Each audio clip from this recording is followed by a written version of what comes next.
Salut les néo-autonomistes.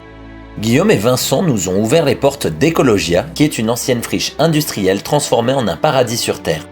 Lieu de référence en France sur l'aquaponie, je suis allé à leur rencontre pour en savoir plus sur ces systèmes qui combinent la culture des plantes comestibles sur l'eau et l'aquaculture, qui est l'élevage d'animaux aquatiques comme les poissons ou les écrevisses. Cela permet de réaliser de grosses économies d'eau, de produire une alimentation saine et abondante sur de petites comme de grandes surfaces.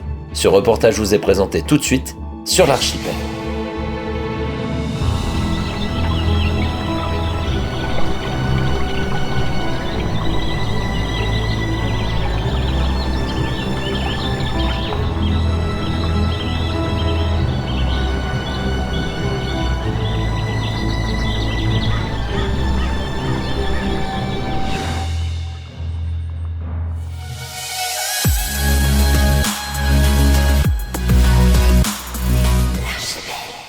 Bonjour Guillaume, bonjour Vincent. Bonjour Brian. Salut Brian. Merci de nous recevoir à Ecologia Aquaponia.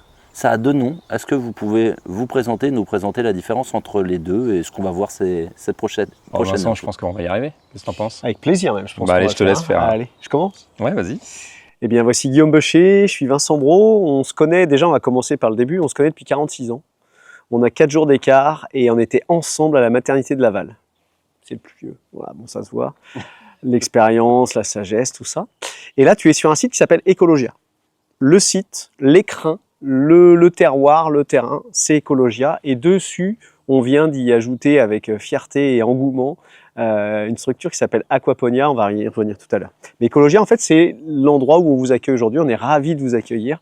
Et ça fait plaisir de passer ce petit temps-là ensemble. Merci beaucoup. Je ne sais pas si on l'enregistre, mais ça ne faillit pas se faire vu notre état de santé. On a chopé la crève avant de venir vous voir, donc merci pour votre patience.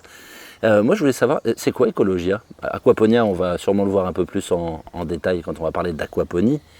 Est-ce que vous pouvez nous parler du projet d'Ecologia, ce que ça représente? En fait, vu que je vais beaucoup parler à mon avis pour l'aquaponie, je pense que ça serait peut-être pas mal que ce soit toi qui présente. Allez. Je me teste et puis je pense, lance-toi. Tu vas amender comme d'habitude. Non, j'amenderai pas. Non, j'amenderai pas, je te laisserai. Bien, moi je vais essayer d'en oublier. Ça marche. Donc c'est une aventure humaine. Ecologia, c'est une aventure humaine qui a pour but de valoriser un territoire. Et un territoire, c'est quoi? C'est une géographie, un relief, mais c'est surtout des femmes et des hommes qui vont composer ce territoire. Et donc pour la faire assez courte, tu vas découvrir ça au fil de la visite, on a trouvé un lieu emblématique qui était à l'abandon depuis un demi-siècle, 1963.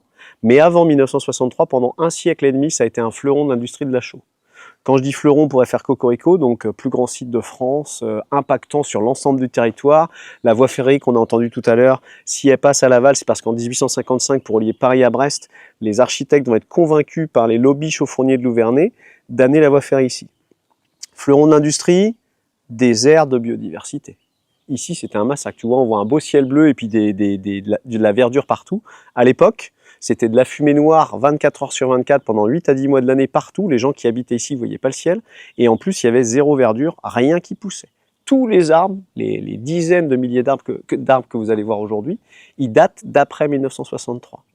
Néanmoins, ça transforme complètement le site parce qu'en gros, si tu veux, avant c'était un champ plat. Sous nos pieds, il y a un énorme gisement de calcaire. Ce calcaire va nous servir à produire de la chaux en cuisant à 900 degrés. Donc on va creuser. Ce qui nous intéresse, on le cuit, on l'envoie sur l'ensemble du territoire français. Ce qui nous intéresse pas, on le met sur le côté, ce qu'on va appeler les terrils. Et assez rapidement, et ça c'est notre chance plusieurs siècles plus tard, ils vont taper dans la nappe phréatique. Donc pour continuer à creuser, il va falloir maintenir la sec. Donc il y a des systèmes de pompage qui sont mis en place partout. Ils vont creuser. En 1963, après un siècle et demi, les pompes sont arrêtées, les fours sont éteints. Toutes les familles qui habitaient dans les maisons ici et qui se passaient les métiers de génération en génération sont priées de partir. Le fleuron est éteint. La biodiversité va exploser de manière flamboyante, puisqu'on se retrouve aujourd'hui avec la plus grande réserve d'eau potabilisable de toute la région. On se retrouve avec un site qui est transformé, ce qui fait qu'il a un relief différent de ce qu'il y a ailleurs, donc attire des espèces différentes. Et on est en pleine renaissance. Une renaissance, ça veut dire qu'ici, on est au début de tout. Tout le monde a sa place, les petits végétaux fragiles, les petits insectes, tout le monde. Ce qui fait qu'on se retrouve avec une biodiversité très très riche. La première fois qu'on est venu avec Guillaume, on ne pouvait pas rentrer sur le site. Ça faisait 50 ans que la végétation avait imprégné tout ça. Les toitures, les charpentes, les portes, les fenêtres, tout était tombé. On apercevait quelques murs de pierre derrière les arbres et la végétation quand on était sur la route. Après, on avait une vision, ce qui nous intéressait, nous, on est des passionnés de flotte, tu vas le voir, hein, tu vas t'en rendre compte rapidement. Et donc, c'était les lacs. Il y a 8 lacs sur le site et on voulait absolument aller découvrir ces lacs. Donc, on a pris une corde de 400 mètres qu'on a attachée juste à côté de la route, à un des arbres là-bas. On s'est mis en scaphandre, lunettes, casque de sécurité, les gants, le scotch partout, à 4 pattes dans les ronces, avec Google Maps, notre corde, et comme un fil d'Ariane, on a tracé les premiers sentiers. Les week-ends d'après, on venait avec notre famille, nos amis, et avec un bon barbecue le midi, si tu veux avoir du monde. Et de chaque côté de la corde, on débroussaillait 2 mètres pour aller découvrir le lieu qui était en friche depuis un demi-siècle. Ce qu'il faut tout de suite que tu vois, c'est que tout ça, c'est le résultat de plus de 1500 partenariats. Les 2 petits gamins de 46 ans qui sont nés là, tout seuls, ils ne seraient pas là en train de te parler si notre ADN de base, c'est de se dire qu'on est 8 milliards sur un même bateau qui s'appelle juste la planète Terre et que plutôt de perdre de l'énergie à dire que si ça va mal, c'est de la faute du voisin, gardons toute notre énergie à voir comment ensemble on peut faire des choses magnifiques. Et c'est comme ça qu'on est passé d'un stade de friche c'était déjà une richesse de biodiversité. Hein. Nous, notre but, ça n'a pas été d'améliorer la biodiversité, ça a été capable d'intégrer une activité humaine sur une biodiversité très riche, tu vois. Donc on a plutôt coupé au ciseau et de manière à l'ébéniste, tu vois, plutôt qu'au bûcheron où on rase tout, quoi. Comme dans Avatar avec les grosses machines. C'est ça, tu vois. Donc il a fallu vraiment justement se dire comment cette richesse est une richesse pour nous. Et ça, alors je te la fais courte parce que ça dure sur 15 ans, mais on a mis en place plus de 1500 partenariats qui sont une représentation du dynamisme des acteurs de notre territoire. Pourquoi autant de partenariats? Même moi, j'arrive pas à en faire plus de 1 à l'année. C'était trop ambitieux? C'était quoi le... En fait, c'est l'ADN. C'est-à-dire que plus il y a de partenariats, plus c'est une réussite. Pour nous, la réussite, c'est de se dire comment on fait pour que plein de gens aient envie de faire des belles choses ici. Comment on fait pour être un support qui donne envie, qualitativement, et aussi pour vraiment faire le grand écart. Donc, on ne fait pas de politique. On accepte toutes les religions à partir du moment où elles s'acceptent entre elles. Et on essaye vraiment de servir de support pour tous ceux qui partagent nos valeurs. Et nos valeurs, on n'est pas Einstein, on n'est pas allé chercher quelque chose d'hyper dur. Hein. C'est le partage, la transmission, la solidarité, la nature, tout ça, tu vois. Et rapidement, tu peux te rendre compte que des écoles, des assos, des clubs de sport, des artistes, des entreprises privées, des jardiniers, des apiculteurs, des tailleurs de pierre, des sculpteurs, des potiers, des vanniers, etc., se disent que waouh, on peut faire quelque chose de chouette ici. Et nous, on est content de se dire qu'ils ont envie de faire quelque chose ici. Eh bien, je pense que là, maintenant, il est un petit peu temps de rentrer dans le sujet, vraiment le sujet de l'aquaponie. Et en fait, là, on commence à rentrer dans une partie du showroom, puisque sur Écologia, on a un showroom de l'aquaponie. À notre connaissance, c'est le seul showroom de l'aquaponie en Europe de cette taille-là. Après, peut-être qu'on aura une surprise d'en découvrir un autre quelque part, mais en tout cas, pour le moment, c'est ce qu'on a compris et entendu. Donc là, c'est un showroom lié, vraiment orienté aquaponie domestique. C'est en gros l'aquaponie du jardin, ce que les particuliers peuvent avoir chez eux. Une école pourrait avoir ça aussi dans sa cour. Ou alors, par exemple, une entreprise pourrait avoir ça en objet un peu décoratif et en même temps productif. Donc en lien avec les démarches RSE, etc. C'est des choses qui parlent beaucoup. Et la volonté du showroom depuis le début, c'est d'être axé sur le partenariat également. Donc en fait, ce ne sont pas que des systèmes qu'on a construits sur Écologia, c'est aussi des systèmes que des partenaires ont mis chez nous en démonstration pour aussi faire leur pub, etc. Et donc, le tout premier système qui est arrivé sur Écologia, c'est celui-ci, c'est Géraldine. Et donc, c'est nos partenaires à nouveau de la ferme aquacole d'Anjou. Donc, c'est Pierre, Valérie et Carole qui ont mis en place ce système, qui le commercialisent. Hein, il est en commercialisation sur leur site internet. Et donc, Géraldine, c'est ce système aquaponique. Donc, c'est le système, on va dire, le plus simple et qui fonctionne très très bien. Là, vous avez 1 mètre carré de végétaux qui sont en train de pousser sur une gravière. En fait, il n'y a que du gravier à l'intérieur, il n'y a rien d'autre. Vous avez à peu près 250 litres d'eau ici, avec là en l'occurrence c'est des carpe koi. L'idée c'est qu'il y a une pompe qui pompe l'eau, qui l'amène dans la gravière. C'est ce qu'on voit arriver ici en fait. Hop. Donc la gravière elle est inondée en permanence. Il y a un système qu'on appelle un siphon cloche qui permet de faire respirer la marée, la gravière pardon, en créant une marée. Donc la marée, c'est le fait que l'eau monte et descend, on le voit ici. Donc là, dans pas longtemps, la marée va se déclencher et donc ça vide la gravière.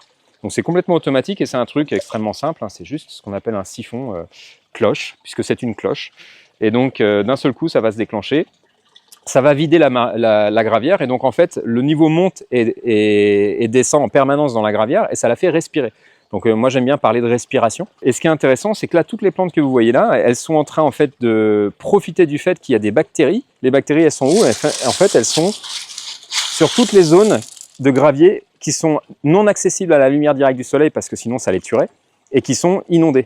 Donc en fait là vous avez sur toute la granulométrie là, que vous voyez ici, sur tous les graviers, vous avez des bactéries qui sont en train de dégrader la matière organique fournie par les poissons, en gros leur caca, et qu'ils transforment en nutriments pour les plantes, et les plantes elles sont juste là pour pomper. En fait c'est la même chose que la phytoépuration, l'idée c'est que les plantes elles retirent du milieu des choses dont elles ont besoin pour pousser. Résultat, l'eau elle se retrouve appauvrie dans ses potentiels, on va dire, éléments polluants, comme le nitrate par exemple, et donc elle revient au poisson, et la boucle est bouclée. On a un système qui est vertueux, puisque du coup la seule chose qu'on fait dans le système, c'est qu'on amène à manger au poisson. Alors donc il y a bien une entrée de matière, hein. On amène de la nourriture au poisson, et de là, on va ressortir à la fois du poisson si on souhaite les manger, donc là en l'occurrence c'est du poisson décoratif, on ne va pas les manger, mais aussi de la production de végétaux, donc on produit avec un seul intrant qui est la nourriture de poisson, on produit à la fois de la protéine animale et de la protéine végétale. Alors sur un système comme ça, en fait, on est sur quelque chose de relativement simple, et donc la vocation ici, elle n'est pas d'atteindre la résilience alimentaire sur un système aussi petit que ça. On va produire quelques kilos de poissons si on en a vraiment envie, et le problème c'est que sur ce système-là, en fait, c'est un système sur lequel on ne va pas faire de truite, donc c'est plutôt du poisson rouge, donc on va rarement manger les poissons sur ce système-là, et sur les plantes, on peut faire ça dépend ce qu'on va pouvoir produire, mais entre 5 et 15 kilos de produits à manger sur 1 mètre carré, ce qui est déjà remarquable, et on peut à peu près faire tout ce qu'on veut. Donc ça, c'est le système, on va dire, le plus simple, où on voit très bien le cycle de l'aquaponie, c'est très simple à comprendre. Il faut savoir que dans les graviers, la pousse, on peut, alors je ne sais pas si je vais en trouver aujourd'hui là, mais on va essayer quand même. Hop. En fait, on a toute une vie là-dedans, et notamment, donc là on voit quelques racines, là c'est les racines d'un fraisier que j'ai sorti, donc je vais le remettre. Hop, on le fait aussi simplement que ça. Et l'idée, c'est que vous avez là-dedans donc toute une vie qui se fait. Donc là, c'est ce que je cherchais des lombrics, mais je vais en trouver plus facilement sur un système qui est plus haut, parce qu'en fait, ils vont être probablement sous les salades et j'ai pas envie de les embêter. Donc, mais l'idée, c'est que vous avez là-dedans des lombrics qui vivent, et les lombrics vivent complètement immergés dans l'eau en permanence. Donc là, bon, je vais retenter ma chance une dernière fois ici, puis après, je vais arrêter de les embêter.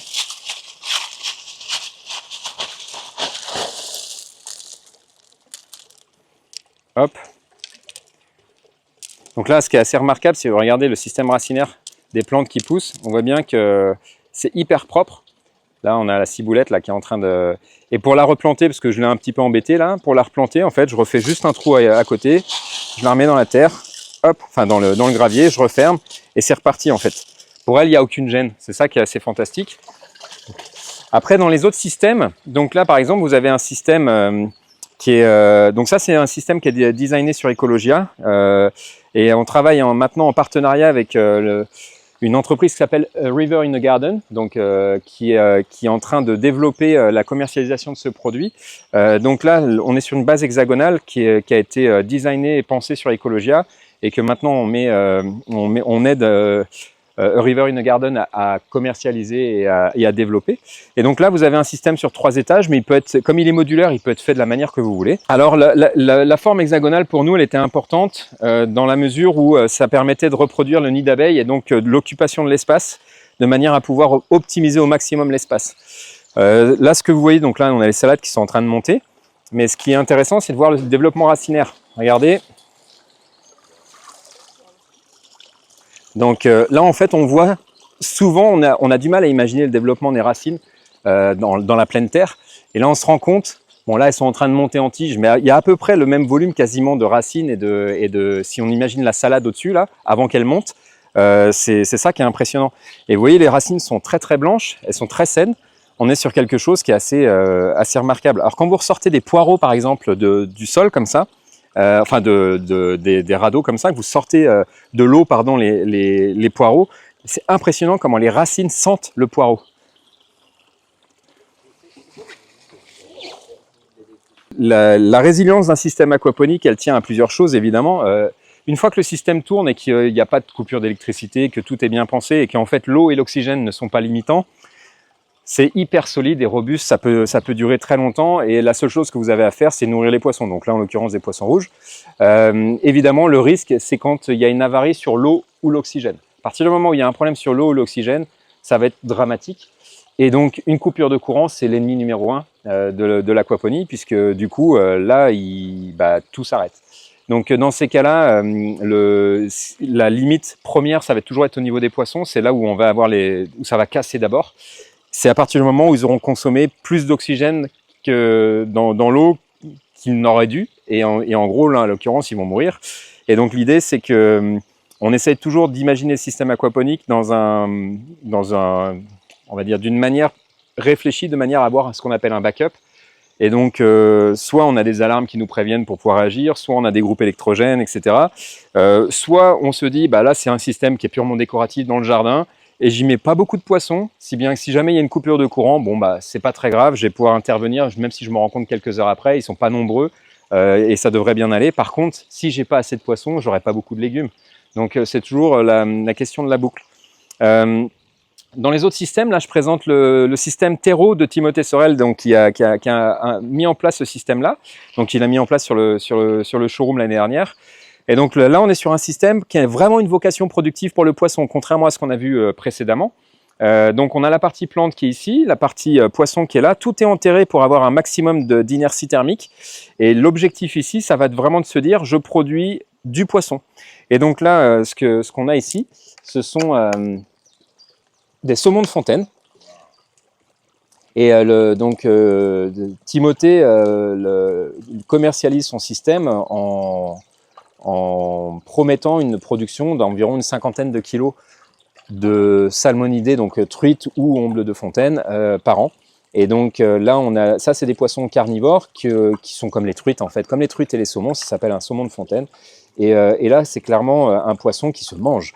Et c'est extrêmement bon, d'ailleurs, on en fera une dégustation tout à l'heure avec plaisir. Donc en tout cas, là, l'idée du système Terreau, c'est que c'est pareil, ça prend pas beaucoup de place, et là on va plutôt avoir une visée de production de poissons, mais ça produit aussi du légume, énormément d'ailleurs. Faut imaginer que ça, une fois que ça va être parti en été, si vous mettez des courgettes, des tomates, etc., ça part comme c'est luxuriant, quoi. Après, il y a d'autres systèmes qui ont été montés notamment au cours des formations avec les stagiaires en formation. Ça permet justement de mettre en pratique les concepts qu'on a appris. Donc là, on a un système qu'on appelle le système tonneau, puisque c'est en fait les poissons sont dans un vieux tonneau récupéré où il y avait du vin. Et là, on est sur un système qui est tout à hauteur d'homme, contrairement au système Terreau qui est en bas, qui est enterré. Là, il est enterré également, parce que vous avez vu, c'est complètement plein de gravier, mais il est enterré, surélevé à hauteur d'homme pour que ce soit plus facile pour travailler. Et sinon, sur le principe constructif, c'est la même chose que le système Terreau de Timothée, avec un système de circulation d'eau d'un bac à l'autre, tout à peu près au même niveau. Et ensuite, il y a un système qui est celui-ci, qui est en fait une espèce de grosse Géraldine un petit peu custom. Là, on l'appelle le système piano, puisqu'en fait, ça symbolise un peu les touches d'un piano sur le côté ici. Et donc là, l'idée, c'était, avec les stagiaires, de mettre en place un système où il y avait tout un tas de techniques aquaponiques différentes pour essayer de reproduire justement un peu un autre cycle aquaponique. Et on est sur une cuve à poissons où là, par contre, on a presque 1 mètre cube de poissons. Donc là, on pourrait produire des poissons pour les manger si on voulait, même si là, sur l'aspect démonstratif, ce n'était pas l'objectif.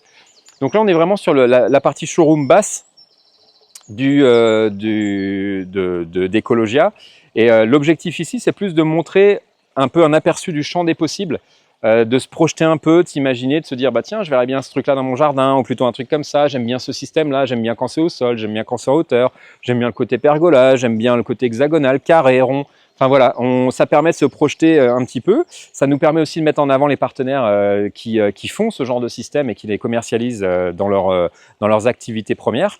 Et donc nous, on aime vraiment beaucoup cet espace-là. Et il faut bien comprendre que cet espace-là, alors là, on est en début de saison, c'est pas le gros du gros de la production, on est début mai. Par contre, ça va être très productif. Nous, en général, c'est des systèmes, on va pas se mentir, on les pousse pas. On n'a pas envie de faire un maximum de production avec, c'est plutôt, on veut pas que ça nous prenne trop de temps. Ça prend déjà beaucoup de temps de gérer tout le reste, on va voir les gros systèmes après. Et donc là, c'est en plus un système qui est voué à être extrêmement passant. Ici, il y a énormément de gens, notamment les enfants, qui viennent beaucoup jouer autour, etc. Donc on a mis plutôt des poissons assez robustes, qui craignent pas trop le stress, et ils sont pas trop nombreux non plus, parce que sinon c'est assez facile d'aller les attraper à la main. Donc en gros, les systèmes ici sont plutôt en mode, ils sont en zone dangereuse pour eux, ils sont en zone hostile, avec beaucoup d'humains qui passent, qui les tripotent, qui touchent, qui veulent regarder comment ça fonctionne, etc. Donc l'objectif ici pour nous, c'est pas que ça soit super productif, mais si un système comme ça était chez un particulier et qu'il avait envie d'en faire quelque chose de très productif, il n'y a aucun problème. Et l'aquaponie, là on est sur de l'aquaponie, ce qu'on appelle symbiotique, où vraiment tout le cycle est circulaire, dans le sens où ça fait vraiment poisson, bactérie, plante, poisson, bactérie, plante. Un système comme ça peut être relativement simple à mettre en place. Alors, il y a quand même des grandes idées de dimensionnement à connaître, mais c'est pas si compliqué que ça, et surtout, c'est vraiment pas si compliqué que ça à gérer, c'est même énormément de plaisir. Par contre, dès lors qu'on commence à passer quelque chose de beaucoup plus grand, on va voir que là, ça nécessite quand même d'avoir, selon nous, vraiment une montée en compétences pour savoir déjà comment on met en place ce système et ensuite comment on le gère pour éviter les sorties de route, parce que on joue avec du vivant et quand on ne comprend pas bien les tenants et aboutissants, il peut se passer des choses où des fois on a la triste réalité d'avoir cassé du poisson ou d'avoir cassé de la plante, alors que ce n'était pas l'objectif premier, quoi. Donc là, il y a vraiment quelque chose pour lequel on est assez fiers, qu'on a réalisé. C'était une des premières choses qu'on a réalisées sur Ecologia. Là, on est en 2010-2011. En fait, le petit ruisseau qu'on voit juste au fond, là, s'appelle le Malbenais. Donc c'est un petit nom original. En fait, ce ruisseau, on est dans des anciennes carrières ici. Et ce ruisseau, alors c'est un écoulement naturel, mais sauf qu'à l'époque de l'exploitation de la chaux et du calcaire, on faisait ce qu'on appelle l'exor des carrières, c'est-à-dire qu'on pompait dans les carrières pour abaisser le niveau d'eau qui était tout le temps en train de rentrer, puisqu'en fait une carrière c'est de la nappe phréatique, comme on va pouvoir le voir à d'autres endroits. Et en fait l'idée c'est qu'on faisait l'exor des carrières, et donc cette eau d'exor, elle arrivait dans le Malbenais, et donc c'était un ruisseau qui courait énormément. D'ailleurs il y avait même de la truite à l'époque. Et donc l'idée c'est que ce ruisseau pendant des années il a bien couru, et en 1963 quand les carrières se sont arrêtées, on a arrêté évidemment de pomper, et à partir du moment où on a arrêté le pompage, on s'est retrouvé avec un Malbenais, on va dire, livré à lui-même. Et à partir du moment où on est sur quelque chose qui est livré à lui-même, c'est bien quand on est dans un environnement climatique stable, ce qui n'est pas tout à fait le cas ces dernières années. Et donc en fait on s'est retrouvé avec un Malbenais qui en gros la moitié de l'année était sec, où il n'y avait plus d'eau du tout. Donc en fait une biodiversité extrêmement dégradée, et il faut savoir que son linéaire était très rectiligne, et que pendant des années il y avait eu une accumulation de matière, etc. Si bien qu'en fait fallait imaginer un champ quelconque avec un trait au milieu qui était en hiver avec de l'eau, en général ça poussait bien, et en été tout sec. Donc la première chose qu'on a voulu faire, c'est réhabiliter ce ruisseau, donc réhabilitation de zones humides, à une époque où on est plutôt en train de dégrader les zones humides, etc. Il a fallu faire un lourd dossier auprès de la DDCSPP pour pouvoir être dans les clous. Et en fait, on a donc fait un énorme travail, on a excavé énormément de matière, on a créé des mares temporaires, des mares permanentes, on a reméandré le linéaire donc ça part de la première mare qui est là-bas et ça traverse tout le hameau d'Ecologia. Et on a mis ça en eau, c'était en avril, il me semble, avril 2012 de mémoire, ou 2011 plutôt. Et ce qui a été génial, c'est que 3 jours après la mise en eau, on entendait les premières grenouilles. Et en fait, depuis, c'est en plus avec le travail magnifique des jardiniers partenaires d'Ecologia, ils nous ont en plus paysagé les endroits. On a vraiment maintenant, c'est un cœur de vie, le Malbenais, au cœur du hameau. Et une autre chose qu'on a faite aussi, c'est que l'entièreté des toitures du hameau sont connectées à un réseau de collecte des eaux de pluie qui renvoie tout sur le Malbenais, donc au niveau des mares. Et donc en gros, on s'est assuré que même si on avait des périodes sèches, dès qu'il y avait la moindre eau qui tombait, elle était captée et redirigée pour rentrer dans les mares au niveau du Malbenais. Ça n'empêche que ces dernières années, depuis maintenant 3 ans, on voit qu'il y a vraiment une pénurie en eau. Alors là, on a eu un hiver particulier, cet hiver 2023-2024, qui est quand même extrêmement humide, et on a eu les nappes phréatiques qui sont remontées. Tant mieux, à voir si ça va tenir, parce que le problème, c'est la non-permanence des choses. Après, l'idée, c'est que là, on s'est retrouvé avec 3 années de suite, le Malbenais qui était sec pendant plusieurs mois. Et donc ça, c'est assez dramatique. Ce qui nous fait assez plaisir, c'est de voir quand même qu'il y a une très forte résilience de retour de la biodiversité dès lors qu'il y a à nouveau de l'eau dedans. Ça met quelques mois, hein, mais on se retrouve à nouveau avec une biodiversité riche, assez rapide, grâce en fait à tout ce qu'on a fait autour de tous les aménagements qui sont en fait, à mon avis, des niches pour tout ça. Là ici, on est sur la continuité du showroom dont on parlait tout à l'heure, où on était en mode vraiment aquaponie domestique, chez soi, dans son jardin, plus à vocation ludique, pédagogique, un peu productif, mais pas forcément essentiellement productif. Et donc là, on a monté ce qu'on appelle le parcours des aventuriers. On est un peu plus haut là sur le showroom et on arrive dans la partie vraiment aquaponie commerciale. Donc on voit déjà les bacs plantés donc, qui sont en lien avec ce qu'on va voir à l'intérieur, avec les aquariums. Donc on va rentrer juste ici dans un instant. Et l'idée, ce qu'il faut comprendre ici, c'est qu'en fait, on a fait un pari, on a démarré ça en fin 2017, de se dire, un poisson aquaponique, finalement, c'est quoi? Est-ce que c'est un poisson qui a passé toute sa vie dans un système aquaponique ou seulement une semaine ou un mois puisqu'en fait, finalement, où est-ce qu'on achète les poissons qu'on va mettre dans son système? Et donc là, nous, on a fait le pari de se dire il faudrait qu'on puisse dire que le poisson, il est 100% aquaponique et donc qu'il soit né dans un système aquaponique. Et donc, c'est ce qu'on a essayé de faire ici. Et donc maintenant, on a plusieurs générations de salmonidés. Donc, on va rentrer, puis on va aller les voir. Ça va faire du bien. Donc là, c'est quoi? C'est une nurserie? C'est quoi le... C'est une écloserie. Donc là, le temps qu'on s'habitue à la luminosité qui est un peu plus basse, si on vient par là, par exemple, hop. Pourquoi c'est si sombre? Parce que là, je te vois vraiment très mal. Hein. Les poissons sont lucifuges. En général, ils n'aiment pas trop la lumière. Si on essaye de se dire je vais élever du poisson pour qu'il soit le moins stressé possible, vaut mieux les mettre plutôt dans la pénombre, etc. Sachant que vous avez vu, là, les aquariums sont quand même éclairés. Donc en fait, l'idée ici, c'était de se dire, on va essayer de montrer différentes espèces de poissons. Et en l'occurrence, on est parti sur des salmonidés, qui sont les poissons, on va dire, phares que tout le monde attend. Donc on pense tout de suite à la truite et puis au saumon. Et donc l'idée, c'est que ici, on a 4 espèces de salmonidés différents. Les saumons de fontaine, qui sont la plupart représentés ici. Là. On a d'autres poissons comme les truites fario, les ombles chevaliers et les ombles cristivomer. Donc là, en gros, là, ce que vous voyez, c'est la génération, les plus petits de la génération de l'année dernière. Ils sont en aquarium pour que ce soit plus facile pour les gens de les observer. Parce que c'est vrai que sinon, on est un petit peu dans un bassin aquacole. En fait, on n'a pas l'habitude de les voir sous cet angle-là. En général, on les voit de dessus et on les voit à peine.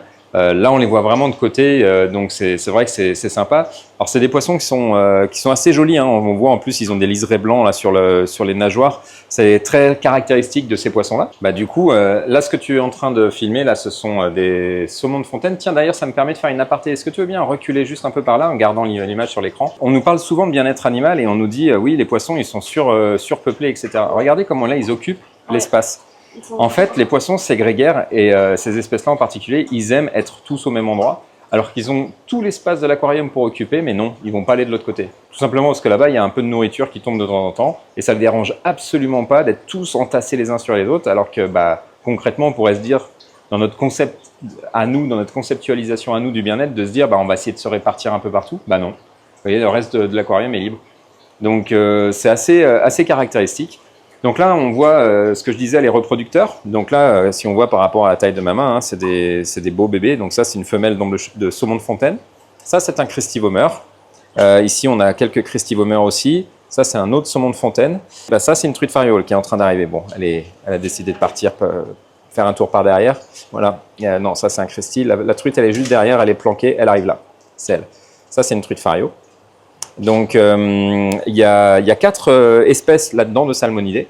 Et donc, on les fait reproduire tous les hivers. Et comme on fait en fait l'élevage des œufs, enfin l'éclosion des œufs dans un système aquaponique, ils sont vraiment habitués, même au stade œuf, à être dans un système aquaponique. Et là, vous avez les bébés qui sont nés au mois de janvier. Là. On a 3 variétés. Là, en l'occurrence, on est en train de regarder les saumons de fontaine. C'est assez sympa de pouvoir dire, on propose et on les vend, hein, soit aux particuliers, soit aux professionnels, puisqu'on a les agréments pour ça. On peut vendre des poissons qui sont 100% aquaponiques depuis la naissance et ils sont habitués à des conditions aquaponiques. C'est bien quand ils arrivent dans un système, ils sont vraiment 100% adaptés. Donc ça, c'était notre pari au départ. Donc on le fait depuis maintenant l'hiver 2016-2017. Et ce qu'on a décidé de faire là maintenant, c'est d'aller plus loin en fait dans le concept et d'être encore plus développement durable, puisqu'en fait là, on fait des poissons dont la particularité, c'est qu'ils sont carnivores. Et donc on est obligé d'utiliser des sources de protéines animales, en général plutôt des poissons qui viennent de la mer, pour les nourrir. Et c'est conceptuellement, ça pose un problème. Et donc on essaie de travailler sur des espèces qui pourraient être les remplacer en fait et des poissons plutôt omnivores. Et donc là, on réfléchit notamment, par exemple, à travailler sur des cyprinidés. Et on a aussi d'autres essais, alors, encore sur des carnassiers, mais qui sont en cours avec des black bass, et on fait des essais avec des écrevisses. Donc ça, c'est ça. C'est là d'où elle vient de sortir. D'accord. Elle est sortie par là. Ouais. Et ça, c'est du coup, elle est en train de... Elle est sortie de là, et là, elle va être en train de grossir. Elle va se gonfler d'eau pour prendre une taille plus grande. Et ça va être... Bon, on voit qu'elle a des petits vers parasites là qui sont là. Elle va devenir plus grande de manière à pouvoir passer à sa taille supplémentaire. Et une fois qu'elle aura gonflé, elle va arrêter de bouger, elle va se calcifier, elle va devenir dure. Pour le moment, elle est toute molle. Donc là, quand elle est dans cet état-là, elle est hyper fragile, elle peut se faire bouffer par n'importe laquelle des écrevisses. D'accord. Ça fait des belles bêtes, Ouais, hein. c'est beau. Ouais. Elle est dure celle-là. Elle est plus dure, mais regarde, elle est toute molle. Appuie sur la pince. Appuie là. Appuie, appuie. Ah oui. Ça, c'est tout mou. C'est magnifique. Donc ça, c'est un mâle. Parce que moi, quelqu'un qui est investi dans ce genre de poisson pour en reproduire, un poisson, il peut reproduire combien d'enfants par année ou Alors, par c'est cycle? pas comme tu vas calculer en fait en nombre d'œufs par litre de ce que tu vas sortir comme œuf. Alors, c'est des ovocytes qui sortent du poisson femelle. On va dire qu'il y a un quart de son poids, ça va être des œufs. Et tu vas avoir sur ces ombles-là entre 8 et 10 000 œufs par litre. Donc, quand tu sors, mettons que ton poisson fait 200 millilitres, tu vas avoir quelques milliers d'œufs. Après, la problématique, c'est quel taux de réussite tu vas avoir pendant tout le temps, parce que ça dure quasiment 3 mois en fait, où ils sont statiques à ne pas bouger. Et là, en général, on a des problèmes avec les champignons. Donc, les saprolénioses qui viennent les dézinguer un petit peu. Mais ce qui est intéressant, c'est qu'ici, on a testé, jusqu'à aujourd'hui, on a testé 27 espèces différentes de poissons en aquaponie. Et ça marche avec toutes les espèces, pour ainsi dire, à partir du moment où c'est des espèces qui acceptent d'être en groupe. Évidemment, on a essayé tous les poissons d'ornement, donc carpe koi, poisson rouge, tout ce qui va être carassin divers et variés, tout ce qui va être esturgeon, carpe classique, etc., tanche. Sur tout ce qui est domaine du percidé, on a essayé les cendres, on a essayé les perches. Ensuite, sur les cyclides, on va avoir... alors, attends, on n'a pas essayé le tilapia. Par contre, on a essayé... alors, le tilapia est interdit en France. C'est le poisson phare en aquaponie, mais il est interdit en France métropolitaine. C'est surtout qu'il pousse très vite et qu'il y a beaucoup de chair, donc c'est pour ça que c'est intéressant. Maintenant, nous, on ne l'a jamais testé puisqu'on n'en a pas l'autorisation. Par contre, on a testé donc le black bass. On a fait des essais avec des boers, des vairons, des goujons. Enfin bref, on a essayé le brochet. Là, c'était un fiasco puisqu'en fait, ça n'accepte pas d'être en groupe. Mais c'était juste pour le fun, pour voir. On a essayé 4 espèces différentes d'écrevisses. Bref, et ça marche à partir du moment où on a compris comment l'élever. Donc, ce que je vous propose là, c'est que, alors, vous avez vu qu'il y avait des plantes à l'extérieur. Donc, c'est la même eau dans tous les aquariums. En fait, le système aquaponique fait que là, il y a une pompe qui brasse et qui renvoie l'eau dans tous les aquariums, qui passe par les plantes qui sont à l'extérieur et qui revient au même point. Et c'est vraiment un système fermé, symbiotique. Donc ça, c'est un gros système aquaponique, évidemment. C'est pas un truc qu'on va avoir dans son jardin. Et là, du coup, je vous propose de passer à côté. On va rentrer dans la serre pour que vous puissiez voir la partie végétale d'un autre système aquaponique encore. Donc là, dans la serre, tu vas voir qu'il ne fait pas si chaud que ça par rapport aux serres auxquelles tu as pu être habitué, je pense. C'est une serre, donc il fait forcément plus chaud, mais c'est pas une température insupportable. Elle est très très bien ventilée. Alors c'est une serre très pédagogique. Donc en fait là on voit que l'idée ça n'a pas été de mettre une serre tunnel classique, c'est une serre auto-construite avec charpent de bois, des vitres sur les côtés, etc. Parce que en mode véranda, parce qu'évidemment on est un site qui accueille du public. Et c'est aussi la base de notre centre de formation, et donc c'est l'atelier technique. Donc là on est sur une serre qui fait 100 mètres carrés, sur lequel on montre différentes façons de faire. On commence évidemment de la graine, donc là on a la table de semis qui permet de faire lever toutes les graines. Et ensuite l'idée c'est qu'on teste différents types de cultures à différentes hauteurs, etc. pour que les gens puissent se projeter et voir et visualiser en fait ce qu'ils auront envie d'installer chez eux, soit à titre particulier, même à titre professionnel, puisqu'en fait on forme des gens à des titres pro, et on est le seul endroit en France où on forme des gens à des titres professionnels, donc technicien supérieur en aquaponie et opérateur technique en aquaponie. L'objectif pour eux, c'est de monter une micro-ferme dans laquelle ils vont pouvoir produire donc à la fois du végétal et de l'animal aquatique. Et donc ils vont vendre, l'objectif pour eux c'est vraiment de vendre une double production à la fois animale et végétale et évidemment d'en faire un revenu. Donc c'est vraiment des doubles fermiers en fait, c'est des aquaculteurs et des maraîchers en même temps. Et c'est un job qui est passionnant, mais c'est un job qui est complexe, qui demande vraiment à avoir de la compétence et à acquérir un grand nombre de compétences. Et aujourd'hui, on est donc le seul endroit en France qui permet de former et de délivrer un titre d'État reconnu au niveau BTS pour se lancer en fait dans la construction de sa ferme en ayant le maximum de billes de son côté et pour être capable ensuite beaucoup plus facilement d'échanger avec les bureaux d'études avec lesquels ils vont pouvoir travailler, interagir avec les collectivités avec lesquelles ils vont discuter, les services de l'État, etc. Parce que mine de rien, c'est pas simple et personne ne connaît l'aquaponie. Donc oui, exactement, l'aquaponie. Donc non, l'aquaponie, ce ne sont pas des poneys dans une piscine. C'est une autre activité, l'aquaponie. Oui, on la fait assez régulièrement, mais en tout cas, l'aquaponie, c'est la contraction entre aquaculture et hydroponie. Donc c'est l'élevage d'animaux aquatiques et la culture sur de l'eau. En aquaponie, il y a vraiment tout est possible en termes de maraîchage, que ça soit évidemment des légumes feuilles, type salade, blettes, etc., des légumes fruits, tomates, concombres, aubergines, tout ce qu'on veut imaginer, mais aussi des fleurs comestibles. On peut même tenter des légumes racines, il faut juste qu'on adapte la manière dont on va cultiver les choses, on adapte la technique culturelle, mais vraiment tout est possible et on a vraiment des productions très très importantes et intéressantes. Donc c'est ça qui est vraiment passionnant. Et puis il y a un petit côté technique, c'est vrai, qui plaît beaucoup. Et il y a le côté poisson, mine de rien. Et souvent, le côté poisson, c'est celui qui fait un peu peur. Parce que c'est un peu celui où si jamais ça venait à partir de travers, ça pardonne pas. C'est là où on a de la mortalité assez rapidement, etc. Donc tout ça fait que ça contribue à amener de l'eau au moulin quand on dit qu'il faut réussir vraiment à se former au mieux quand on envisage de passer pro. Et même si on veut avoir un système aquaponique chez soi et qu'on vise la résilience alimentaire, vaut mieux qu'il soit bien monté.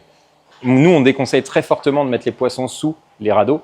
Donc les radeaux, c'est ce système de culture là, qu'on montrait tout à l'heure avec les racines qui sont dessous. Parce que la problématique, c'est qu'il va y avoir énormément de risques que les racines soient attaquées, soit volontairement, soit involontairement par les poissons. Donc soit ils les abîment parce que c'est des poissons qui ne les mangent pas, les racines. Mais si c'est des poissons comme les cyprinidés, comme les poissons rouges par exemple, qui vont manger les racines, alors là, c'est un fiasco total. Et en termes d'usage, c'est très compliqué d'aller gérer des poissons qui sont sous les radeaux, en fait. Donc, on va pas privilégier ce choix-là, on va plutôt séparer les productions. Là, on a le système AquaEve dont on parlait tout à l'heure, dont j'avais parlé, qui était sur la partie basse du showroom, où on commercialise maintenant avec nos partenaires qui s'appelle River in the Garden. Et là, en fait, ça, c'est la version grand modèle de ce qu'on appelle l'AquaEve. Et donc là, on a un système, donc là on voit bien, hein, c'est très très productif sur la partie cresson de fontaine, là ils sont vraiment à donf. Et on est sur une particularité, c'est que là en fait on est sur un poisson qu'on appelle le cendre. Donc c'est un poisson qui est très très calme, ils sont au fond là, ils bougent à peine. Et ça c'est des poissons qui intéressent énormément les gens en termes de culinaire. Ça se mange aussi bien que les truites.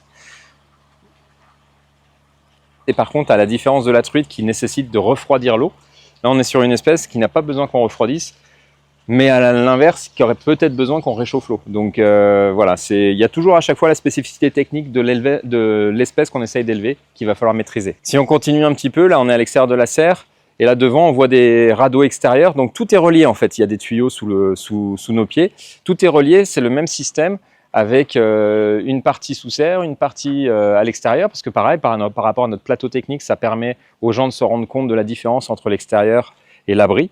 Et en fait, les poissons sont, puisqu'on a la majorité de nos poissons sont situés là-haut, là, sur les bassins qui sont protégés à l'ombre du grand four à chaud.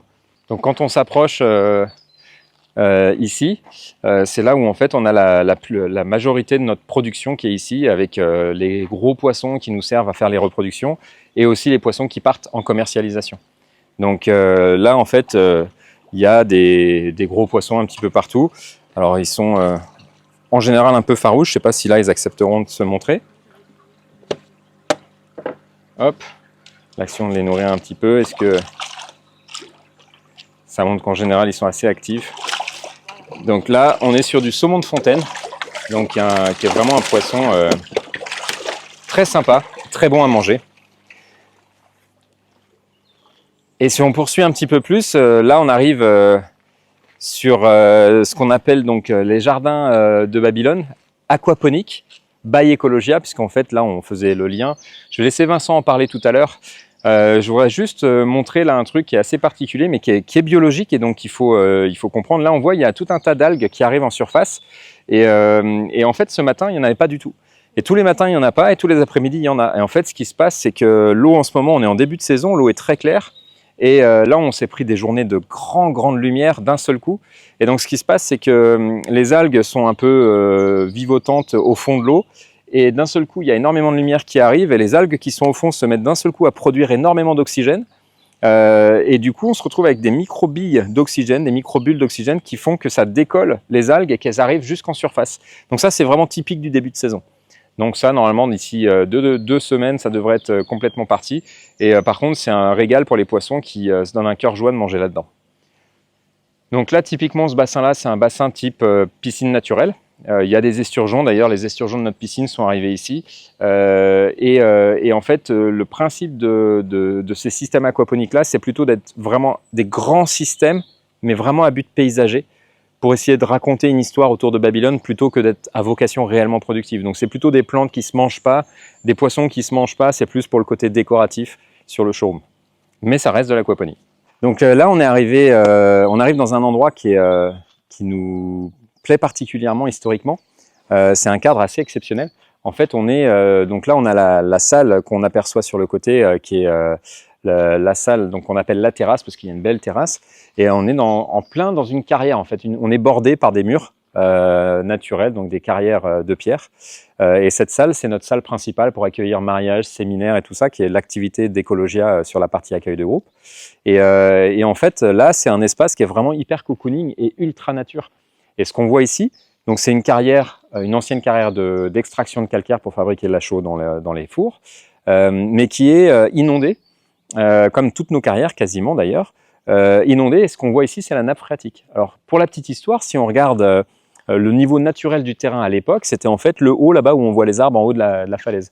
Et donc tout ça, ça a été extrait à la sueur et avec les bras et les mains des hommes qui ont retiré ça, brûlé ça dans les fours pour en fabriquer de la chaux pendant des années. Et on imagine bien ici le temps qu'il aura fallu pour creuser. Et en fait, à partir du moment où on arrive dans la nappe phréatique, la nappe, c'est cette chose qu'on imagine mais qu'on a du mal à percevoir en fait, qui est de l'eau souterraine. Quand on finit par arriver au niveau de la nappe, elle nous gêne, ça devient une espèce de lac. Et donc, on la pompe pour l'extraire, pour pouvoir continuer à creuser. Et le jour où on arrête de pomper parce qu'on ne veut plus exploiter, la nappe se remet à niveau, et donc on a un lac de carrière. Alors, ce qui est intéressant, c'est que ce n'est pas du tout un étang fixe. C'est de l'eau courante, même si on ne le voit pas courir. L'eau, elle arrive en fait par là-bas, et elle passe dans les infractuosités de la roche, et elle s'écoule sous nos pieds. Et donc, en fait, cette eau, c'est de l'eau filtrée par la roche et en perpétuel renouvellement. Ce qui est intéressant ici, donc on aperçoit là-bas une de nos cabanes insolites, là, la cabane digue, qui est en fait à cheval sur une digue qui sépare une deuxième carrière qui est derrière. Donc des carrières, il y en a 8 sur Ecologia. Et dans cet espace-là, ce qui est assez remarquable aussi, juste là pour le moment, d'une part, là, alors en ce moment c'est assez particulier, on voit là il y a des dépôts à la surface. Les dépôts, c'est du pollen et de la poussière. On est en pleine pollinisation en ce moment, enfin les plantes sont en train de libérer du pollen à mort. On a beaucoup de choses qui sont en train de polliniser en ce moment, et donc en fait on a du pollen qui vient se déposer, donc ça c'est naturel, et on va voir les poissons à un moment donné qui vont finir par venir les manger. Et il y a aussi ce que je voulais juste pointer du doigt là-bas, c'est encore un autre partenariat qu'on a avec Urbanoé, qui est donc l'entreprise de Ludovic qui met en place des jardins flottants comme ça. Donc là, c'est un jardin. Alors là, on a l'exemple, c'est un jardin hexagonal. Et l'idée, c'est que on crée à la surface de la carrière une zone qui est une zone de couverture. Là, quand je dis couverture, c'est-à-dire ça couvre. Et que donc, du coup, naturellement, les poissons vont venir s'abriter dessous. Ça crée une espèce d'oasis au milieu d'un plan d'eau. Donc, une zone de vie, un peu comme les corps morts en pleine mer. À chaque fois qu'il y a un corps flottant, en mer, il y a toujours une oasis de biodiversité dessous, donc c'est la même chose.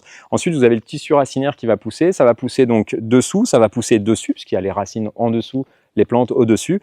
Et l'idée, c'est que ça crée un jardin flottant qui va en plus épurer l'eau, puisqu'en fait, les plantes vont permettre d'aller pomper dans l'eau des minéraux qui pourraient être éventuellement en surcharge et donc polluants. Et on retrouve encore un des maillons de l'aquaponie ici. C'est qu'il y a quelque chose qui est en lien avec la phytoépuration, sauf que là, en fait, on essaye de phytoépurer en même temps que c'est décoratif et en même temps que c'est un abri pour la biodiversité, une carrière, donc en l'occurrence un plan d'eau. Et on peut retrouver ça, donc là, je vous laisserai, si ça vous intéresse, aller regarder sur son site, mais ça peut être installé partout, là où il y a de l'eau, et c'est vraiment une super solution. Donc, sur Ecologia, en fait, historiquement, ça fait déjà maintenant, on a installé notre première île flottante, donc homemade, donc faite maison avec des trucs de récup, déjà il y a 15 ans. Donc on en est maintenant, on est en train en ce moment, là il y a un chantier en ce moment qui a lieu sur Ecologia ce week-end, où il y a donc une île flottante qui est en train d'être créée. Et donc l'idée c'est que ça pour nous c'est hyper intéressant et hyper important de toujours réfléchir à la globalité d'un écosystème.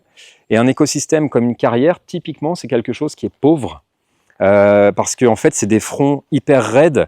Il y a très très peu de ce qu'on appelle la ripisylve, donc c'est-à-dire la végétation de rive, parce qu'en fait, regardez, c'est que du caillou, etc. Et aller amener du coup ce qui manque pour redonner un peu plus de vie au milieu, ben, c'est vraiment quelque chose qui nous parle depuis le début. Et en plus, pour faire écho avec l'aquaponie, encore une fois, les prémices de ce qu'on va pouvoir appeler la première, on va dire les premiers jardins potagers hors sol. Ça aurait été créé, en tout cas, un des prémices, ce serait les Chinampas au Mexique. Et donc, ce sont des jardins flottants. Donc, c'est un peu, c'est pareil, il y a toujours un lien avec l'aquaponie, avec la production du végétal, avec du poisson derrière et avec de l'eau comme liant au milieu. Donc, l'histoire aquaponique se voit partout sur Ecologia.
J'espère que les Mayennais vont pas m'en vouloir, mais moi, la Mayenne, c'est le trou du monde. Oui. Je trouve ça bien de pouvoir lancer des choses comme ça. Ça a été bien perçu ou les personnes étaient un peu... je sais pas, c'est quoi, c'est fou, c'est quoi, c'est... Alors, tu vas pas vexer les Mayennais, parce qu'on est habitué. Et c'est même pour ça qu'Ecologia est né. De 0 à 18 ans, nous deux, on reste en Mayenne, on quitte jamais notre territoire. La maternelle en Mayenne, la primaire, tout ici, les vacances en Mayenne, le sport en Mayenne, tout. Et donc, on est pendant 18 ans dans un petit vase clos où nous, on a l'impression d'être dans un monde idéal. Pas de violence, pas de speed, pas de stress. Pas, voilà, le petit village dans lequel on vit, il n'y a pas un tissu associatif hyper développé, mais par contre, c'est très convivial, tout le monde se connaît, tout le monde s'entraide. Dès qu'il y a un peu de vacances ou de jours fériés, on va voir les ruisseaux, on regarde les papillons, on compte les sauterelles. Enfin, vraiment, le monde... en sécurité. Exactement, ouais. Et donc, ça veut dire que pendant 18 ans, pour nous, c'est Walt Disney les bisounours. Sur les bancs du lycée, en terminale, on passe le bac et pour la première fois, on se dit bah, tu continues où? Bah, je sais pas, peut-être Rennes, peut-être Paris, peut-être l'Angleterre, peut-être le Canada. Et là, on se projette et on commence déjà à sortir un peu du territoire. Tu vas voir que lui, il l'a fait beaucoup et puis moi, pas du tout. Mais en tout cas, on se pose ces questions-là et là, on se rend compte du regard des autres sur la Mayenne et les Mayennais. Et bah, Vous n'en aviez pas notion. Pas du tout. Tu vois, c'est vraiment des petits naïfs innocents qui ont l'impression de voir, tu vois, il y a des papillons et tout ça, qui disent wow, regarde comme c'est beau chez nous. Et donc la douche froide, le moins pire des cas, c'est quand les gens nous disent la Mayenne, je ne connais pas, je sais pas où c'est situé. Là, c'est le moins pire. Parce que, comme tu dis, du monde, on est arriéré, chez Ah nous, non. il n'y a pas grand-chose à Non, je voir. pense pas que- non, moi, c'est vraiment que c'est une zone, j'y passe peu. Quand je vais en Bretagne, je passe pas par là. Quand je vais en Normandie, je passe pas par là. Ça me fait passer par Paris. Enfin, tu vois, j'y passe très peu. Donc, Bah, les Parisiens, c'est de temps en temps, il y a un Parisien qui dit bah, ça y est, je situe. Non, c'est là que je m'arrête pour pisser quand je vais en Bretagne. Voilà, quand même. mais ce serait bien de venir pisser là, ça vous fera un peu d'engrais. Un peu d'engrais, exactement. Donc, ce constat, en fait, sur les bancs du lycée, on a un peu de mal à l'accepter et s'offre à nous deux choix. Soit on se dit, bah, on va aller faire notre vie ailleurs. Effectivement, il y a plein de belles choses ailleurs et ça, évidemment, on ne le renie pas. Hein, la planète, elle est magnifique partout, hein, suivant ce qu'on est capable d'en faire. Et nous, à ce moment-là, on fera le choix de se dire, un jour, on va mettre en avant notre territoire. On va pas s'enflammer, hein, on va pas dire que c'est mieux ailleurs, mais en tout cas, on va essayer de mettre en avant notre territoire avec les femmes et les hommes qui le composent. Donc sur les bancs du lycée est née l'idée pour justement valoriser un territoire qui nous semblait un peu mal connu. Je vais te poser une petite question parce que après on fera le mot de la fin avec Guillaume. On le voit un petit peu moins là, le soleil a tourné, il y a le soleil vraiment sur toi, Vincent. Ah oui, ok. Ouais, non, mais c'est pas C'est grave, on l'effet finira, lumière. on Je me finira mets avec dans Guillaume. l'ombre. Dans Je l'ombre. lui laisse la place. C'est dans son nom.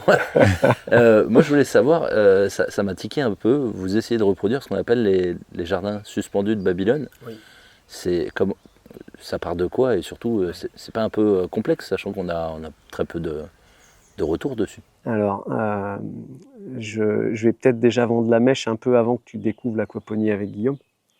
Parce qu'en fait, là, vous avez un individu qui va vous parler d'aquaponie en disant que c'est hyper innovant, qu'on vient de créer un nouveau métier, qu'on a créé la première école de France. Et c'est vrai, hein, je ne dis pas le contraire. Mais néanmoins, l'aquaponie, elle existe depuis des siècles, puisqu'en fait, on reproduit ce que fait la nature. Et on a été chercher des traces. Il y en a un peu partout sur la planète. Il y a par exemple la ville de Mexico qui a été créée grâce aux Chinampas quand les Aztèques ont décidé de se sédentariser. Et donc ils ont créé des systèmes où ils étaient capables de produire des légumes avec des poissons juste en dessous. Donc on n'est pas loin de l'aquaponie. Et les jardins suspendus de Babylone qui sont en moins 600 avant Jésus-Christ. Donc en plein milieu du désert irakien, du sable, de la pierre, de l'aridité, du soleil comme aujourd'hui. Rien ne pousse. Et là, en plein milieu du désert, va naître la 7e merveille du monde antique. C'est exactement l'oasis en plein milieu du désert. Et pourquoi? Parce qu'en fait, un grand roi très puissant va décider d'agrandir son territoire. Il est né là. Et quand il décide d'agrandir, il agrandit tellement qu'à un moment, il se retrouve hyper loin de chez lui. C'est qui le roi? Le roi, c'est Nabuchodonosor Ah oui. II. Oui, Le fils, tu vois. En général, j'allais poser la question parce qu'il aime bien le dire. Il aime bien. Tu veux le répéter? Vas-y. Nabuchodonosor II. Tu vois, il le dit bien en plus. J'ai eu du mal à le faire au début, donc tu vois, maintenant que je le maîtrise un peu. Voilà. Et donc, il va garrouiller très loin. Il arrive dans des contrées où justement ça le dépayse complètement de son désert natal. Et en plus de ça, dans cette forêt flamboyante avec des montagnes, des cascades d'eau pure, des oiseaux toutes les couleurs, des fleurs de toutes les senteurs, en bas de la cascade, et là je vais parler aux communicants, il y a une jeune femme magnifique qui est en train de se passer de l'Ushuaïa douche partout. Il tombe follement amoureux. L'histoire d'amour, elle démarre ici. On Et voit, le grand on voit roi- qui est le communicant entre nous deux. Hein. Et le grand roi... non, ils ne sont pas partenaires au Ushuaïa. Peut-être un jour. Mais le grand roi, en fait, va tomber follement amoureux. Il lui propose de devenir sa reine et de revenir à Babylone. Et bien là, la fille, elle accepte, évidemment. Elle est tombée amoureuse aussi, il est puissant, il est fort, elle a l'oseille, tout ça, voilà. Sauf qu'arrivé dans le désert, au bout de 15 jours, les senteurs, les couleurs, les machins, tout ça, c'est terminé. Donc, le sourire, il fane. La jeune femme magnifique déprime. Le roi, il convoque tous les architectes. Vous lâchez tout ce que vous faisiez. Là, maintenant, ici, tout de suite, vous me sortez. Exactement. Donc, un palais qui représente les contrées natales de ma chère et tendre. Vous lâchez tout, vous faites ça. Et là, les archis, je te promets que l'ambiance, elle était... Mais ça, on l'a en écrit ou c'est des retours? Non, alors quand tu dis c'est difficile, justement, je vais te dire que c'est finalement pas si difficile que ça, parce qu'on est entre le mythe et l'histoire. Donc on a presque une marge d'erreur, tu vois. Voilà, c'est-à-dire il y a pas, voilà, on est presque plutôt dans le mythe. Néanmoins, on sait quand même que ça s'est passé dans le désert irakien. Est-ce que c'était à Babylone, à Ninive ou un petit peu ailleurs? On n'a pas toutes les traces exactes. Mais ce qui s'est passé, c'est que les architectes se sont dit, on n'a pas beaucoup d'eau, on va la garder. On plante dans le sable, il n'y a rien qui pousse, on va essayer de planter dans l'eau. Et surtout, dans cette eau, il va falloir qu'elle soit suffisamment riche, donc on va mettre des poissons. Donc en plein milieu du désert irakien, en moins 600 avant Jésus-Christ, une forme d'aquaponie a permis de sortir la 7e merveille du monde antique. Et petite chose qui se recoupe, c'est que nos fours à chaud, que tu as vu en arrivant, là, qui culminent à 14 mètres de haut, et bien en fait, au niveau architecture, et là, il faut avoir un peu d'imagination, mais en tout cas, ça peut rappeler l'ossature, l'architecture des jardins Non, mais en suspendus. 1820, c'est des Babyloniens qui les ont montés. Donc, J'atteste pas, mais on peut défendre cette théorie. Non, mais moi j'en suis convaincu. Hein, Ça pourrait. Est-ce que Vincent, tu veux rajouter quelque chose, un mot du début? Prenez plaisir avec le temps qu'on va partager ensemble ici. Donc, tu veux que je te parle de quoi, Brian? Dis-moi. Du bassin naturel et comment une personne qui habiterait dans un lieu où il y a de l'eau, ou pas, mais pourrait créer un bassin naturel et quelles sont les choses à prendre en compte pour ne pas se foirer et avoir une eau plutôt propre, de la vie, etc. Ok. Alors déjà, la base qui est importante ici, c'est que donc là, on est sur une piscine naturelle. Donc c'est bien une piscine, mais naturelle. Donc c'est pourtant deux mots qui sont un peu antinomiques. Et il n'y a pas du tout en fait de produits chimiques dans cette piscine. Et donc c'est ce qui en fait toute la beauté. C'est pour ça aussi qu'on voit qu'il y a une vie qui se développe dedans. Hein. On a des poissons, on entend les grenouilles derrière. En fait, il y a vraiment tout ce qu'il faut, des tritons, toute la biodiversité en fait s'est installée d'elle-même dans la piscine. L'eau, elle est absolument cristalline. Donc, d'ailleurs, attention, faut pas aller. On voit la bombe de fond, elle est à 2,40 m, on a l'impression qu'elle est à 50 cm. Donc ça peut être surprenant quand on se jette dedans. Et en fait, l'idée, c'est que tu te baignes dans une eau qui est tellement... en fait, c'est une eau vivante. Moi, j'aime bien parler d'eau vivante. C'est absolument fantastique. Tu ouvres les yeux sous l'eau, ça pose aucun problème. Et c'est complètement en opposition en fait avec la vision qu'on a de la piscine qui doit être chlorée ou salée pour qu'on puisse enlever les microbes. En fait, là, les microbes, c'est nos amis. C'est un peu le même principe que tu vas avoir à l'intérieur de ton organisme et de l'intestin en particulier, où tu as toute une population bactérienne, tu as une flore très très riche. Plus elle est riche, plus tu es en bonne santé. Et là, en fait, c'est exactement la même chose. C'est juste qu'on n'a pas envie d'avoir une flore pathogène, évidemment. Mais quand la flore bénéfique, elle est en place, il n'y a aucun problème. Les pathogènes, ils ont beaucoup plus de problèmes pour s'installer. Donc en fait, ici, on n'a pas de chlore. L'idée, c'est qu'en fait, ça fonctionne exactement comme sur le principe de l'aquaponie. C'est exactement la même chose, à savoir qu'on a une source de polluants. Donc là, en l'occurrence, on a mis des poissons, ce qui n'est pas commun en piscine naturelle. Souvent, d'ailleurs, les vendeurs de piscines naturelles, plutôt préconisent de ne pas mettre de poissons, puisque ça risquerait de déglinguer le cycle, etc. Nous, on prend le truc à l'envers. On pense qu'au contraire, ça va favoriser l'installation du cycle. Comme dans une aquaponie,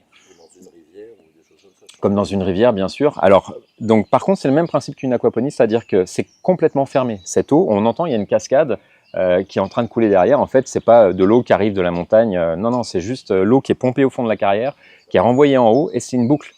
Donc, c'est la même eau qui reste là tout le temps. Et elle est en recirculation et elle est recyclée. Recyclée par quoi?